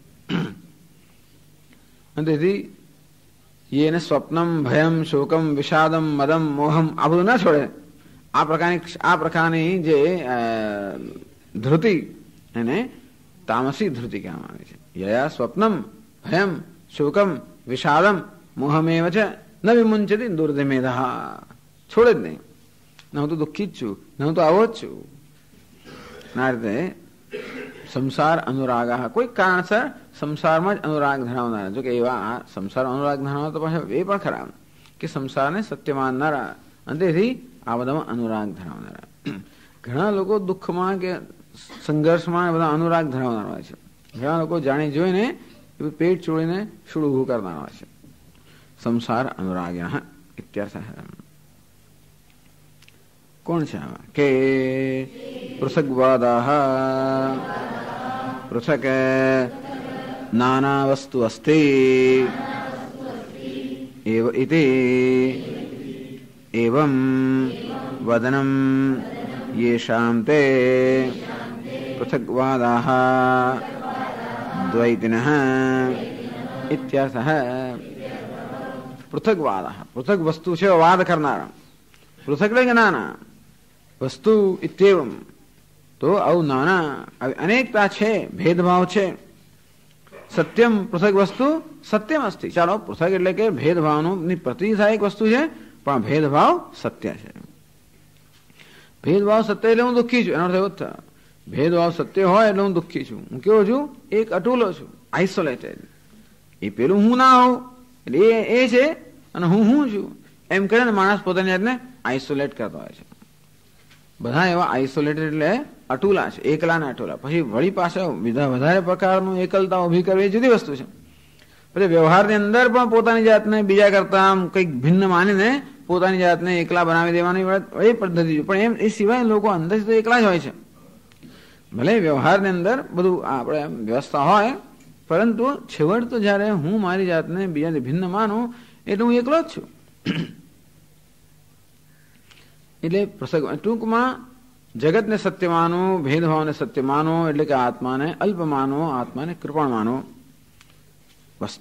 સત્યમ પૃથક વસ્તુ અસ્તિ સત્યમ અસ્તિ તેવમ વદનમ યેષામ તે પૃથગ્વાદાહ દ્વૈતિનઃ. ટૂંકમાં જેનો નિશ્ચય થયેલો છે, જેને જીવન પર વિચાર ન કર્યો હોય અને ભેદભાવને સત્ય માની લે તો સમજી શકાય. પરંતુ પૃથકવાદિનઃ, જે લોકો બુદ્ધિપૂર્વક એવા નિશ્ચય પર આવતા હોય કે આ જગત સત્ય છે અને તેથી ભેદભાવ સત્ય છે, આવા અંતેથી તસ્માત યસ્માત અને તસ્માત તસ્માત તે કૃપણઃ સ્મૃતઃ કહે છે. તસ્માત તે કૃપણઃ ક્ષુદ્રાઃ સ્મૃતાઃ યસ્માદ વૈશારદ્યમ વિશુદ્ધિ નાસ્તિ તેષાં ભેદે વિચરતામ દ્વૈત માર્ગે અવિદ્યા કલ્પિતે સર્વદા વર્તમાનાનામ ઇત્યર્થઃ. અતઃ યુક્તમેવ તેષાં કાર્પણ્યમ ઇત્યભિપ્રાયઃ. તસ્માત તે કૃપણઃ ક્ષુદ્રાઃ ક્ષુદ્ર સ્મૃતાઃ વિદ્વદ્ભિઃ સ્મૃત્વા ઉપદિષ્ટાઃ. ટૂંકમાં આ લોકોને વિદ્વાનો કૃપણ કહે છે. ક્ષુદ્ર ક્ષુદ્ર એટલે અલ્પ અલ્પ બુદ્ધિવાળા, અલ્પ ચિત્તવાળા. કેમ? કારણ યસ્માત, કારણ કે વૈશારદ્યમ વિશુદ્ધિ નાસ્તિ તેષાં ભેદે વિચરતામ. કારણ કે આ દ્વૈતમાં માન્યતા ધરાવી એ જ મહાન અશુદ્ધિ છે. અને તેથી આ ભેદ ભાવના સોહમિતિ અભિધા ભાવના પાવની મતા. જેમ રમણ મહર્ષિ કહે છે કે ભેદ ભાવના, ઈશ્વરને ભિન્ન માનો, પોતાને ભિન્ન માનો, જગતને ભિન્ન માનવું, આવી જાતના ભેદભાવ એના કરતા સોહમ એ ઈશ્વર હું છું, પરમાત્મા હું છું, એ અભેદા ભાવના. એટલે આ અભેદનું જ્ઞાન ન હોય તો પણ અભેદની ભાવના પાવની મતા એ પણ પવિત્ર કરનારી છે. અભેદની ભાવના કે સર્વત્ર અભિન્નતા છે, હું સર્વથી અભિન્ન છું, ઈશ્વર અભિન્ન છું, સર્વનો આત્મા છું, સર્વનો આત્મા હોવાના કારણે સર્વથી અભિન્ન છું. એ પ્રકારની ભાવના પણ કરવી. એવું ત્યારે જ હોય છે કે જ્યારે હું આ શરીર ન હોઉં. હું આ શરીર હોઉં તો સર્વથી અભિન્ન ના હોઈ શકું. આ ઇન્દ્રિયો હોઉં તો પણ સર્વથી અભિન્ન ના હોઈ શકું. આ શરીર તો અનેક છે, ઇન્દ્રિયો પણ અનેક છે. આ મન બુદ્ધિ હું હોઉં તો પણ સર્વ અભિન્ન ના હોઈ શકું, એ પણ અનેક છે. આમ એવી ભાવના પણ કરવા માટે કે સર્વ અભિન્ન છું, સર્વનો આત્મા છું. આબોહવા એક ક્ષણ મારે આ દેહ, ઇન્દ્રિય, મન, બુદ્ધિ એની અંદર જે અહમ ભાવ છે એ અહમ ભાવ ખોટો છે એ તો સમજવું જ પડે. અને ભલે અહમ એ સર્વાત્મત્વનું જ્ઞાન ન હોય તો પણ એ પ્રકારની ભાવના પણ પવિત્ર કરનારી છે. કારણ કે એ ભાવના મને આ ઉપાધિમાંથી અહમ ભાવમાંથી મુક્ત કરનારી છે એટલી ક્ષણ પૂરતી. અને આ રીતે અહમ ઉપાધિમાં અહમ ભાવ હોવાને કારણે જે કઈ કૃપણતા, જે કઈ દીનતા, જે કઈ દુઃખીપણું હોય છે એમાંથી મુક્ત કરનારી છે. કારણ કે એ જ અપવિત્રતા છે. વિશુદ્ધિ નાસ્તિ, એ જ અશુદ્ધિ છે. કારણ કે એ ભેદભાવ જે છે એ જ સર્વ દુઃખ ઉત્પન્ન કરનાર, એ જ રાગદ્વેષ ઉત્પન્ન, અશુદ્ધિ ઉત્પન્ન કરનારી વસ્તુ જે છે. રાગદ્વેષ ત્યારે જ હોઈ શકે જ્યારે કંઈક જુદું જુદું હોય, હું અન્ય હોઉં, બીજા અન્ય હોય, અન્યમાં પણ એક વધારે એક ઓછું, સારું ખરાબ, આ પ્રકારનો ભેદભાવને સત્ય માનવામાં આવતો હોય ત્યાં રાગદ્વેષ ન હોય બની જ ના શકે. અર્થાત મુખ્ય અર્થમાં રાગદ્વેષ એ જ મુક્ત હોઈ શકે જે એની દ્રષ્ટિમાં કોઈ ભેદભાવ છે જ નહીં. જેટલે અંશે ભેદભાવ છે એટલે અંશે રાગદ્વેષ ન હોય એવું બને જ નહીં. મને કોઈ રાગદ્વેષ નથી એવું ક્યારે હોઈ શકે? જ્યારે હું જ નથી, અર્થાત આ અહંકાર નથી. જ્યાં સુધી અહંકાર છે એ રાગદ્વેષનો બનેલો છે. અહંકાર પોતે આ રાગદ્વેષનો, અથવા તો અહંકાર હંમેશા રાગદ્વેષના રૂપમાં અભિવ્યક્ત થતો હોય છે. એટલે જેટલે અંશે, ટૂંકમાં જેટલે અંશે આ અભિન્નતાની ભાવના કરવામાં આવે, સર્વાત્મત્વની ભાવના પણ કરવામાં આવે, અભિધા ભાવના પાવનીમતા એ પવિત્ર કરનારી છે. પણ જે લોકો સતત આ ભેદભાવની જ ભાવના કરતા હોય, એનું જ ચિંતન કરતા હોય, એમાં જ રત હોય, એમનામાં ક્યારે પણ વિશુદ્ધિ કે પવિત્રતા ન હોઈ શકે. તેશામ ભેદે વિચરતા, આ સૂક્ષ્મ પ્રકારની અશુદ્ધિની વાત થઈ રહી છે. અત્યંત સ્થૂળ પ્રકારની અશુદ્ધિની વાત નથી કરતા. ધર્મ માર્ગનું અનુસરણ કરનારા લોકો સ્થૂળ રીતે એટલે મહદઅંશે શુદ્ધ હોય છે. પરંતુ આ કયા પ્રકારની વિશુદ્ધિની વાત થઈ છે? જ્ઞાન માટે આવશ્યક જે વિશુદ્ધિ છે એની વાત થઈ રહી છે. કે આ પ્રકારે આત્મતત્વનું જ્ઞાન થવા માટે જે પ્રકારની વિશુદ્ધિની આવશ્યકતા છે એ વિશુદ્ધિ ન હોઈ શકે જે લોકો આ ભેદમાં વિચરણ કરનાર છે. ભેદમાં વિચરણ કરનારા લોકો પણ પુણ્યશાળી હોય, નિસ્વાર્થ હોય, અને તેથી એવા અશુદ્ધ હોય એવું કહેવાનો હેતુ આમાં નથી. પરંતુ જ્ઞાન પ્રાપ્ત કરવા જે પ્રકારની વિશુદ્ધિ જોઈએ એ વિશુદ્ધિ એમને ન પ્રાપ્ત થાય. દ્વૈત માર્ગે અવિદ્યા કલ્પિતે સર્વદા વર્તમાનાના, આમ અવિદ્યાથી કલ્પિત દ્વૈત માર્ગ છે એનું જ સતત અનુવર્તન કરનારા આ લોકો ક્યારે પણ એવા વિશુદ્ધ ન હોઈ શકે. અતઃ યુક્તમેવ તેષામ કાર્પણ્યમિત અભિપ્રાય, અંતેથી એમને કૃપણ કહેવામાં આવ્યા છે એ યોગ્ય છે. અંતેથી એ પ્રકારની દીનતા તો રહેવાની છે. ઉદરમંતરમ કુરુતે અથવા તસ્ય ભયમ ભવતી, જરા પણ અંતર હોય, જરા પણ ભેદભાવ હોય તો ભય હોવાનો, એમાં કૃપણતા અને દીનતા હોવાની છે. માટે કહેવામાં આવે છે તેષામ કાર્પણ્યમ. એવં અવિદ્વન્નિંદામ પ્રદર્શ્ય વિદ્વત પ્રશંસામ પ્રસારયતિ. આ રીતે અવિદ્વાન એટલે અવિવેકની, એમને માનો કે અવિદ્વાનની નિંદા છે, મનુષ્યની નિંદા નથી. શેની નિંદા છે? અવિવેકની. અવિવેક તો કોનો છે? કોઈનો નથી, કારણ કે અવિવેક કોઈ ઉત્પન્ન કરેલો નથી, અવિદ્યામાંથી જન્મેલો છે. ટૂંકમાં કશાની નિંદા છે જ નહીં. નિંદા કોની હોય? જાણી જોઈને કશું કર્યું હોય તો. અવિવેક હોય કે મારો ગુનો નથી, અજ્ઞાની હોય મારો ગુનો નથી, અવિવેક હોવો એ પણ મારો ગુનો નથી. એટલે કશો મારો ગુનો જ નથી. ખરેખર તો કોઈનો કશો ગુનો છે જ નહીં. કદાચ ગુનો ગણવો તો એક જ છે કે એને ચાલુ ને ચાલુ જ રાખો. ટૂંકમાં એને ચાલુ જ રાખ્યા જ કરું, એને કદાચ ગુનો ગણે. એટલા માટે ગુનો ગણાય કે વસ્તુથી હું જાતે દુઃખી થઉં છું. બાકી કોઈનો ગુનો નથી. હું જેવો છું એ હોવા માટે મારો કશો ગુનો નથી. આપણે ફલાણું કેમ કર્યું એ પણ મારો ગુનો નથી. કઈ એવી પ્રેરણા જન્મી, એ કેમ જન્મી મને શું ખબર. ખરેખર કઈ એવું એટલે પોતાને ગુનેગાર માનવું કોઈ આવશ્યકતા નથી કે બીજાને ગુનેગાર ન માનવો. પાછળ પોતાને ગુનેગાર ના માનો અને બીજાને ગુનેગાર ના માનો, તો પછી ક્યાંય દ્વેષ રાગ ના હોય. પાછા બીજો આ જે કરે છે એમાં ગુનેગાર નથી. એનું વર્તન ગમે તો દુર્વર્તન હોય, ગમે તો આપણને અપમાન કરનારું વર્તન હોય, આપને પીડા આપનારું વર્તન હોય, એમાં એક ગુનેગાર નથી. કૂતરો ભસતો એમાં ગુનેગાર ખરો? કૂતરો ધારો કહું વર્તન એ ગુનેગાર નથી. કે બિલાડી ઉંદર પર તરા પાડવામાં ગુનેગાર છે? નથી. સ્વભાવ છે. પ્રકૃતિ યાન્તિ ભૂતાની નિગ્રહ કિમ કરિષ્યતે સદુષમ ચેષ્ટતે સ્વસ્યા પ્રકૃતે જ્ઞાનવાન અપી. અને તેથી જ્ઞાનવાન એટલે કે બધા વિદ્વાન મનુષ્યો પણ ભણેલા ગણેલા અને બીજું ઘણું બધું પામેલા હોય, કલ્પના પણ ના આવે, એ પણ પોતાની પ્રકૃતિનું અનુસરણ કરતા હોય છે. એ હોવાને કારણે પ્રકૃતિ બધાનું નિયંત્રણ કરે છે. અને માટે પેલી કઠપુતળી જેમ ગુનેગાર ના ગણાય, એ ગમે તે કરે તો પણ અંતે રીતે કોઈ ગુનેગાર છે જ નહીં. હું પણ ગુનેગાર નથી અને કોઈ ગુનેગાર નથી. મને પણ દોષ નથી, કોઈને પણ દોષ નથી. કદાચ કંઈ દોષારોપણ કરવું હોય તો ક્યાં થાય? અવિવેકમાં. અહીં શામાંથી જન્મ્યો? અવિદ્યામાંથી. એ કેમ છે? તો કે છે. એ હોવાને કારણે ક્યાંય દોષારોપણ નથી, કોઈના પર આરોપ નથી. પણ સ્વામી તમે આવું વર્ત તો કરવાનું છું, એનો દોષ ના હોય ને વર્ત હોય તો માત્ર સહાનુભૂતિ હોય, બીજું શું હોય? માણસને અંદર કઈ પેટમાં થતું હોય વિચારને, અને ધારો કે ઉલટી કરે તો શું થાય? આપણે કેવું લાગે? પણ છતાંય આપણે એને દોષ તો ના જ આપીએ, છતાં પણ આપણે એને તિરસ્કાર તો ના જ કરીએ. કેમ? કારણ કે એવું કરવા માટે બિચારાને સ્વતંત્ર કરે શું? અંદર ગડબડ થઈ રહી છે. તેમ અંદર અનેક પ્રકારની બધી વિકારો હોય, એ આવા ક્રોધ દ્વારા આવા બધા બહાર આવતા હોય. It's all vomiting. આવું આમ બહાર આવી રીતે વમન થતું હોય, આંતરિક વિકારો ક્રોધ દ્વારા, દ્વેષ દ્વારા. જરૂર આપણા પર થાય ત્યારે આપણે કઈ થાય તો ખરું છે, એમાં શંકા નથી. કોઈ આપણા પર એવું કરે તો એક જણોને એવો અનુભવ કરે, એવો અનુભવ કે ભાઈ ન્યુયોર્કમાં અમે લોકો આવ્યા અને એરોપ્લેન ઉભું રહ્યું અને બધા લોકો ઉભા થઈ ગયા બહાર નીકળવા માટે, અને પેલો એરોપ્લેન જલ્દી ખુલે ને 5-7 મિનિટ ઉભા રહેવું પડે, અને બધા ઊંચા નીચે થયા કરતા હોય, અને આ ઉભેલો બિચારો એની પાછળ પેલા માણસ એકદમ જ એના પર ઉલટી કરી સખત.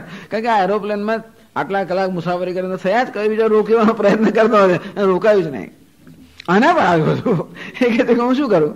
એ પેલો એની પાછળ પેલો આગળ, અને એને આ કેનેડી એરપોર્ટ થી ઘેર જતા 2.5 કલાક થયા. કાંઈ એવું આ ન્યુયોર્ક વસ્તુ જ આવી છે, એમાં કોઈ પણ જગ્યાએ ક્યાંય પણ જવું તો આટલો સમય થાય જવું છે. આવી સ્થિતિની અંદર એ માણસ વિચારો 2.5 કલાકે ઘેર આવ્યો, એને શું થયું છે?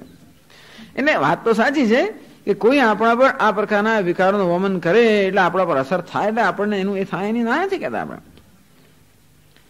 અને છતાં પણ કોઈ રીતે આપણે એનો તિરસ્કાર ન કરીએ અથવા તિરસ્કાર કરવાથી મુક્ત રહીએ તો સારું. કારણ કે એ પ્રકારનું વર્તન કરવાની એનામાં સ્વતંત્રતા નથી, ન કરવાની સ્વતંત્રતા નથી. એટલે કોઈ આપણને સતત તિરસ્કાર કરે, અપમાન કરે એટલે આપણે દુઃખી થઈએ એવું ના નથી કહેતો. થઈએ, સ્વામી લાગણી હોય ને તો હોય જ છે, દુઃખી થઈએ. અને છતાં પણ કોઈક રીતે એ વ્યક્તિનો તિરસ્કાર જો ન કરીએ, શક્ય છે એવું તો નહીં કહું, પણ શક્ય છે.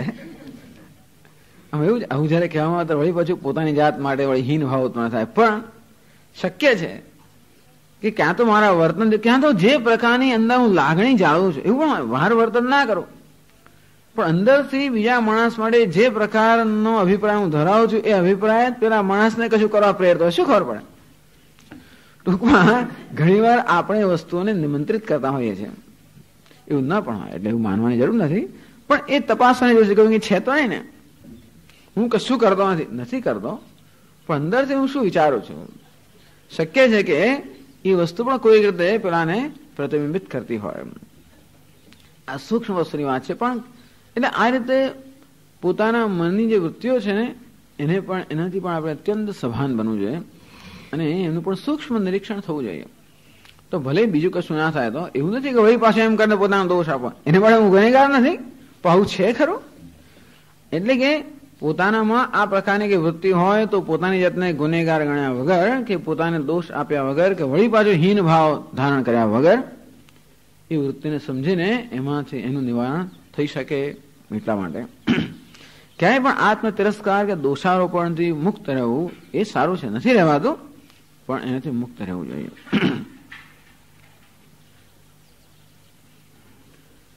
चलो तो एवं अविद्वत निंदा प्रदर्श्य कहां से शुरू किया हमने? ये प्रारंभ कहां से किया और कहां चले गए? अब प्रासंगिक वस्तु बड़ी अविद्वत निंदा प्रदर्श्य कहू प्रमाणे अविद्वानी निंदा नहीं, अविद्यानी निंदा है, अविवेक निंदा है. એના માટે ખરેખર કશાની નિંદા છે નહીં. કોઈ કારણ કે નિંદા જે વસ્તુ કોઈ ઉત્પન્ન ના કરી હોય, જે વસ્તુ માટે કોઈ જવાબદાર ના હોય એના માટે એને દોષ આપવો એ પણ યોગ્ય નથી. એટલે નિંદા શબ્દ પણ નથી ખરેખર વાપરવા યોગ્ય, કારણ કે કશાની નિંદા નથી. જે હકીકત છે એનું જ માત્ર અહીંયા આગળ નિરૂપણ છે. વિદ્વત પ્રશ્ન પર આ હકીકત મુમુક્ષના ધ્યાન પર લાવવામાં આવે છે કે મનુષ્યો માત્ર પોતાની માન્યતાને કારણે કેવો દીન ભાવ સેવી રહ્યા હોય છે. બસ જે કૃપણતા કે દીન ભાવનું સેવન કરવામાં આવે છે એ માત્ર પોતાની માન્યતામાંથી જન્મે. એ માન્યતા હોવા માટે વળી પાછો તિરસ્કાર ન થવો જોઈએ, પણ આ માન્યતામાંથી જન્મે છે.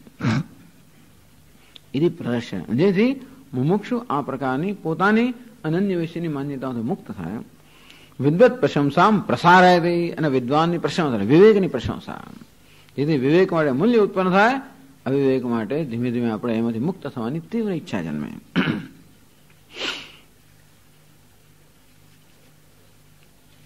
અજે સામ્યે તુ યે કેચિત ભવિષ્યન્તિ સુનિશ્ચિતાઃ તૈહિ લોકે મહાજ્ઞાનાઃ તચ્ચ લોકો ન ગાહતે.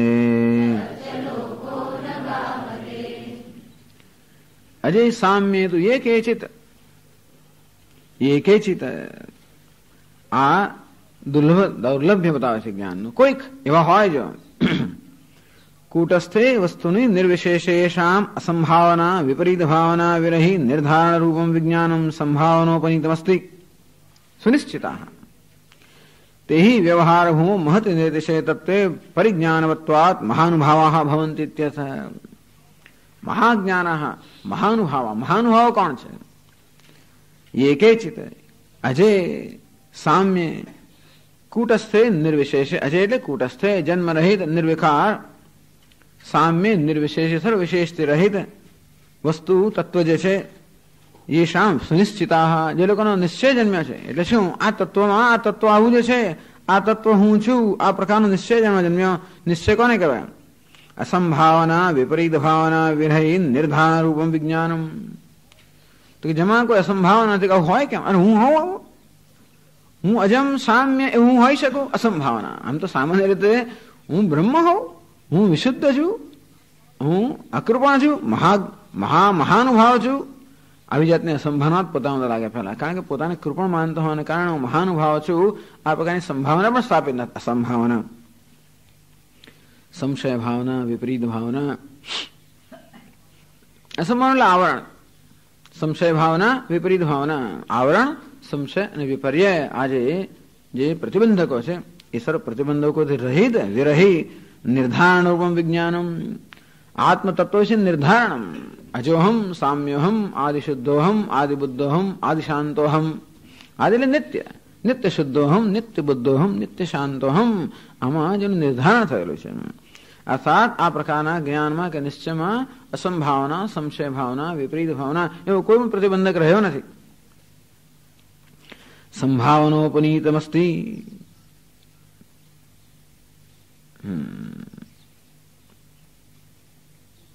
સંભાવના ત્રીજી નિધિધ્યાસન સંજનિતમ ઇતિ. આમ સંભાવના, સમ્યક ભાવના. ધ્યાન માટે પણ શાસ્ત્રમાં ભાવના શબ્દ વાપરવામાં આવે. સંભાવના, સંભાવના એટલે પોસિબિલિટી, એ પણ એક વસ્તુ છે. પણ સંભાવનાનો અર્થ કર્યો સમ્યક ભાવના, સારિદ ભાવના, નિધિધ્યાસન. બ્રહ્મૈવાહમ ઇતિ, હું બ્રહ્મ છું, આ પ્રકારની ભાવના, સમ્યક ભાવના, નિધિધ્યાસન. સંભાવના ઉપનીતમસ્તિ, સંભાવના સંજનિતમસ્તિ. તો આ પ્રકારની સંભાવના કે નિધિધ્યાસનમાંથી જેનો આ પ્રકારનો નિશ્ચય જન્મેલો છે એવા. આ તો સંભાવના એટલે જે ભવિષ્યમાં બનવાનું છે એના માટે ભાવના. યદ્વા ભવિષ્યંતિ ભવિષ્યત્વ સૂચનમ, જેને માટે આવું થવાનું છે, જેને આવું થઈ ગયું છે કે આ પ્રકારનો નિશ્ચય એનો થવાનો છે. તેહિ વ્યવહાર ભૂ મહતી નિરતશે તત્વે પરિજ્ઞાનવત્વાત મહાનુભાવાઃ ભવન્તિ. એ લોકો જ મહાનુભાવ છે. ઇહ લોકે, લોકે એટલે વ્યવહાર ભૂમો, આ જગતની અંદર મહાનુભાવાઃ મહાજ્ઞાનાઃ, મહાનનું જેને જ્ઞાન છે, મહાન તત્વનું જેને જ્ઞાન છે એ કેવા છે? મહાજ્ઞાનાઃ. મહતી નિરતિશે તત્વે પરિજ્ઞાતવંતઃ પરિજ્ઞાનવત્વાત. તો મહાન નિરતિશે અનસરપાસેબલ, અનંત જેવું તત્વ છે એ તત્વમાં પરિજ્ઞાનવત્વાત, પરિતઃ એમને નિશ્ચિત જ્ઞાન હોવાને કારણે મહાનુભાવાઃ ભવન્તિ. એ લોકોને મહાનુભાવ કહેવાય, મહાજ્ઞાનાઃ, મહાજ્ઞાન કહેવાય. મહાનુભાવાઃ ઉદારાશયાઃ, ઉદાર હૃદયવાળા મહાનુભાવ. કોને કહેવાય? ઉદાર હૃદયવાળા. એમનું હૃદય કેટલું ઉદાર છે? ઉદાર કોને કહેવાય? જે અન્યનો સમાવેશ કરી શકે, નામ ઉદાર. અન્યનો સમાવેશ કરો એટલે અન્યને ક્ષમા આપીને અન્યનો સ્વીકાર. ક્ષમા એટલે પ્રેમપૂર્વક સ્વીકાર કરો, સમાવેશ કરો. ક્યાં સમાવેશ કરો? પોતાના હૃદયમાં. જેમ હું મારી જાતનો સમાવેશ કરતો હોઉં છું બધી રીતે, ગમે તે હું કરું તો મને હું કેવું મારી જાતને માફ કરી દઉં છું. મારે સામાન્ય રીતે જો ઘણા લોકો પોતાની રીતે માફ નથી કરતા, હું મારી રીતે માફ નહીં કરું સ્વામીજી, ભલે ના કરશો ભાઈ, પણ પેલાને માફ નહીં કરું, કોઈને માફ નહીં કરો. એમાં પણ લોકો આમ એવો નિશ્ચય રાખીને એમાંથી કંઈક સલામતી શોધે. ટૂંકમાં આવી બધી દીનતામાંથી સલામતી શોધનારા લોકો છે. હું તો દીન જ છું, હું તો આવો જ છું, હું માફ નહીં કરું, કદી માફ નહીં કરું, ના કરશો તો કોને છે. પણ એમ કરીને પણ કોઈક જાતની સલામતી કશું કેમાંથી શોધે છે, એમ કરીને પોતાની મહત્તા કંઈક સાબિત કરે છે. પરંતુ હૃદયમાં સર્વને અવકાશ આપવો. દુનિયા બડા વિસ્તાર હૈ, ભગવાન કેવા છે, બધાને કેવો અવકાશ આપે છે. ભગવાન સર્વનું અધિષ્ઠાન, બધાને સત્તાને સ્ફૂર્તિ પ્રદાન કરે છે. કોઈ છે જેને સત્તા સ્ફૂર્તિ પ્રદાન ના કરે, રાવણ હોય કે હિરણ્યકશિપ હોય, ગમે તે હોય, તો એને કહીશું કે મહાનુભાવ, બધાને સત્તા અને સ્ફૂર્તિ આપનાર, બધાને સ્વીકાર કરનાર, બધાનો પ્રેમપૂર્વક સ્વીકાર કરનાર. એવું ત્યારે જ મને જ્યારે આ બધું જે છે અર્થાત આ ઉપાધિના ધર્મો સર્વ મિથ્યા છે, અને એટલે આનો મિથ્યાત્વ નિશ્ચય હોય તો જ એનો સ્વીકાર થઈ શકે. ટૂંકમાં જ્યાં ભેદભાવનો કે જે વસ્તુ અણગમતી છે આપણે સ્વીકાર કરો ના કરીએ, જે અણગમતું હોય એનો, જે ગમતું એને સ્વીકાર તો કરીએ આપણે. પણ ક્ષમાનો પ્રશ્ન ક્યાં આવે છે, જ્યાં અણગમતી વસ્તુ હોય ત્યાં. એ જે અણગમતી વસ્તુ જે મિથ્યા છે, વાસ્તવમાં છે જ નહીં. મિથ્યા એટલે શું, વાસ્તવમાં નથી, આભાસ માત્ર છે. જેટલે હું એ નિશ્ચય થાય એટલે હું છે આ એકોમોડેશન એટલે કે સમાવેશ ઉદારતા શક્ય છે. બાકી તો એમ માનીએ કે આ માણસ દુષ્ટ છે, સ્વામી હું જાણું છે ને બરોબર છે, તોય પણ હું સ્વીકારેલો છું, એ એના પર ઉપકાર કરો છો, એ લાંબુ ને, એ ક્યાંક બહુ લાંબુ ના ચાલે. માનવું કે એની દુષ્ટતા વાસ્તવિક છે, અને પછી તો આપણે શું કે ચલાવી લઉં છું એને કહેવાય, એને ચલાવી લીધું કહેવાય. એ પણ કરવું જોઈએ, પણ સારું છે. પરંતુ ચલાવવાની મર્યાદા હોય, દરેકની મર્યાદા હોય. સહન કરવાની પણ મર્યાદા હોય ને, હોય જ. એ ચલાવેલો સહન કરવું, એનું મર્યાદા આવી જાય. એટલે જ્યાં સુધી આ વસ્તુમાં મિથ્યાત્વનો નિશ્ચય ના થયો હોય કે આ પ્રકારનું બહારનું વર્તન હોવા છતાં પણ આંતરિક જે પુરુષ છે, આ તો પ્રકૃતિનો ધર્મ છે.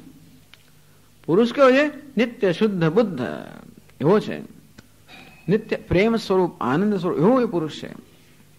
એટલે જેટલે હું છે પ્રકૃતિમાંથી આપણું ચિત્ત કે આપણું ધ્યાન પુરુષ તરફ આપણે કેન્દ્રિત કરીએ.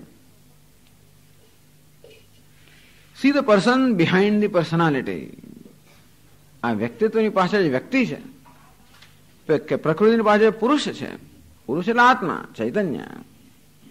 જેટલે હું છે આપણું ધ્યાન એના તરફ કેન્દ્રિત થાય. બસ આ બધા આ શીખવાનું છે કે બંને દરેક વ્યવહારમાં આપણો પ્રયત્ન એવો હોવો જ જોઈએ કે મિથ્યામાંથી સત્ય તરફ આપણું ધ્યાન કેન્દ્રિત કરવાનો પ્રયત્ન થાય. નામ રૂપમાંથી અસ્થિ ભાતિ પ્રિય, વ્યક્તિત્વમાંથી વ્યક્તિ, પર્સનાલિટીમાંથી પર્સન, પ્રકૃતિમાંથી પુરુષ, ભેદભાવમાંથી ઐક્ય. આની ભાવના તો થવી જ જોઈએ, બીજું કશું નહીં. તો આની તો જ બધા દરેક પ્રશ્ન ઉકેલવાનો એક જ માર્ગ છે, બાકી કોઈ પ્રશ્ન ઉકેલે જ નહીં. ગમે તે કરવાના કોઈ પ્રશ્ન ઉકેલે નહીં. મને તો હજી કોઈ ઉકેલ જણાવ્યો જ નથી. એક પણ પ્રશ્નનો ઉકેલ જ દુનિયામાં નથી.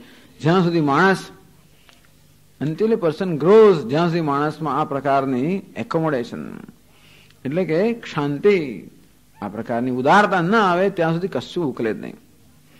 પ્રશ્ન ઉકેલવાનો વ્યવહાર પૂછવામાં શું કરે, આમ પ્રશ્ન અહીંયા હોય અને અહીં મૂકે અને પેલા ત્યાં મૂકે, એ બરાબર છે, એ રાહત મળે ખરી, પણ આ પ્રશ્ન નથી ઉકેલ્યો. પાછા પ્રારબ્ધ બેને ભેગા કરી આપે, વળી પાછું ચાલુ થાય, પાછા એને જુદા કરો, આમથી આમ કરો, અને આને નીચે મૂકી દો એટલે પેલો જુએ નહીં થાય, આવું કરો. એટલે શું છે, આ બધી વ્યવહાર કુશળતા હોવી જોઈએ, ના હોવી જોઈએ એવું નથી કહેતો. વ્યવહાર કુશળ લોકો આવું, આને મેનિપ્યુલેશન કહેવાય. જેને આપણે કુશળતા કહીએ છીએ, વસ્તુને કઈ શું કહેવાય, મેનિપ્યુલેશન. ટૂંકમાં આ બધાને મેનિપ્યુલેટ કરવા, એ કરવાની પણ કુશળતા હોય છે, એ હોવાની જરૂર છે, તો જ વ્યવહાર ચાલે. પણ એથી પ્રશ્ન ઉકેલ નથી. આપણે રાહત મળે ખરી, પણ પ્રશ્ન ઉકેલતો નથી. ઉકેલ્યો ત્યારે જ કે આ પણ નક્કી કરે અને આ પણ નક્કી કરે. એ બે એક તો નક્કી કરે છે કે ભાઈ આને કેવી રીતે આપણે અવકાશ આપવો. દુનિયા બડા વિસ્તાર હૈ, ભગવાન આટલો મોટો છે, તો આપણે થોડુંક ભગવાનનું જ્ઞાન પ્રાપ્ત કરો, એના જેવા તો થવું જ પડે ને. એનું જ્ઞાન પ્રાપ્ત કરવા આપણે આવાના આવા જ રહીએ તો એનું જ્ઞાન કેમ પ્રાપ્ત થાય. એટલા ભગવાનના જે ગુણોનું વર્ણન કરવામાં આવે છે એટલા જ માટે કે બધા આપણા મૂલ્યો બને. મહાનુભાવ, આ કેટલી મહાનતા છે. એટલે કયું ઉદાર આશય, એની ઉદારતા છે જેની કોઈ સીમા જ નથી. ચલો, પણ સીમિત ઉદારતાથી પ્રારંભ થાય, જેની કોઈ સીમા જ નથી ઉદારતાની. કેમ ઉદારતાની સીમા નથી? કારણ કે કોઈ વસ્તુ એને માટે તિરસ્કાર યોગ્ય છે જ નહીં. આ બધું મિથ્યા છે. અને હોવા માટે એના મનમાં, તમે સિનેમા જોતા હોય ને, પેલાનું ખૂન કરી નાખે તોય પણ બહાર નીકળીને આપણા ઘણી વાર તો થાય છોકરાઓને, સિનેમા જોઈને આવે પછી કંઈક થયું પાછું બહાર પેલું જોઈને. પણ સામાન્ય રીતે આવું બધું સિનેમા જોયા પછી આપણા મનમાં કે એવા સંસ્કાર એ જતા કે પેલા જોઈ લઉં છું, એવું કંઈ નથી આવતું. જાણે છે કે મિથ્યા છે, મિથ્યાત્વ નિશ્ચય. હું તો કહું છું મિથ્યાત્વ નિશ્ચય એટલે કાર્યકારણ નિશ્ચય. પણ આપણે જાણીએ કે કાર્યકારણ પણ કંઈ કામ કરતો જ નથી. તો આમ કેમ કર્યું કે પેલા પેલું કર્યું, પછી એ કેમ થયું કે આમથી આમ થયું, પેલું કેમ થયું કે આમ, એમ કરીને કોણ કારણ ને કોણ કાર્ય કશું નક્કી જ ના થાય. ખરેખર રહો છો આ વ્યક્તિએ કે આ વસ્તુ આના પ્રત્યે વર્તન કર્યું, એના વડે કોણ જવાબદાર છે? આખું કેમિસ્ટ્રી જવાબ. કેમિસ્ટ્રી એટલે બંને એક રસાયણ છે. ગુણા ગુણેશ વર્તન તે. આપણે ગુણોનું પેકેટ છે અને આપણે ગુણોનું પેકેટ છે. અને આ બસ આ ગુણનું પેકેટ પેલામાંથી આવી જાતનું જ ઉત્તેજિત કરે છે અને આમાંથી આ ઉત્તેજિત કરે છે. એટલે ઉત્તેજના ક્યારે શાંત થાય? આ ગુણોમાં કઈ પરિવર્તન થાય ત્યારે. બાકી બીજા પડદા ઉભા કરવા તે કરવાથી કંઈ થતું નથી. જ્યાં સુધી પરિવર્તન ના થાય ત્યાં સુધી કશું થતું. એટલે ગુણના કમ્પોઝિશનમાં એમાં કે પરિવર્તન કરીએ આપણે ત્યારે આ વસ્તુ થાય. બાકી કોઈ ઉકેલ જ નથી. મને તો જોયો નથી આટલા વર્ષોમાં કોઈ પ્રશ્નનો કોઈ ઉકેલ મને તો દેખાયો જ નથી. જ્યાં સુધી માણસ એ ઉકેલવા તૈયાર ન થાય. દરેક પ્રશ્નનો એક જ ઉકેલ છે, એ પ્રશ્નથી ઉપર ઉઠવું, બસ. એથી બીજો કોઈ ઉકેલ હોતો નથી. આ બધા જ ઉપર ઉઠેલા છે. એટલા માટે ઉદાર આશય મહાનુભાવ ભવંતી દેવ મહાનુભાવ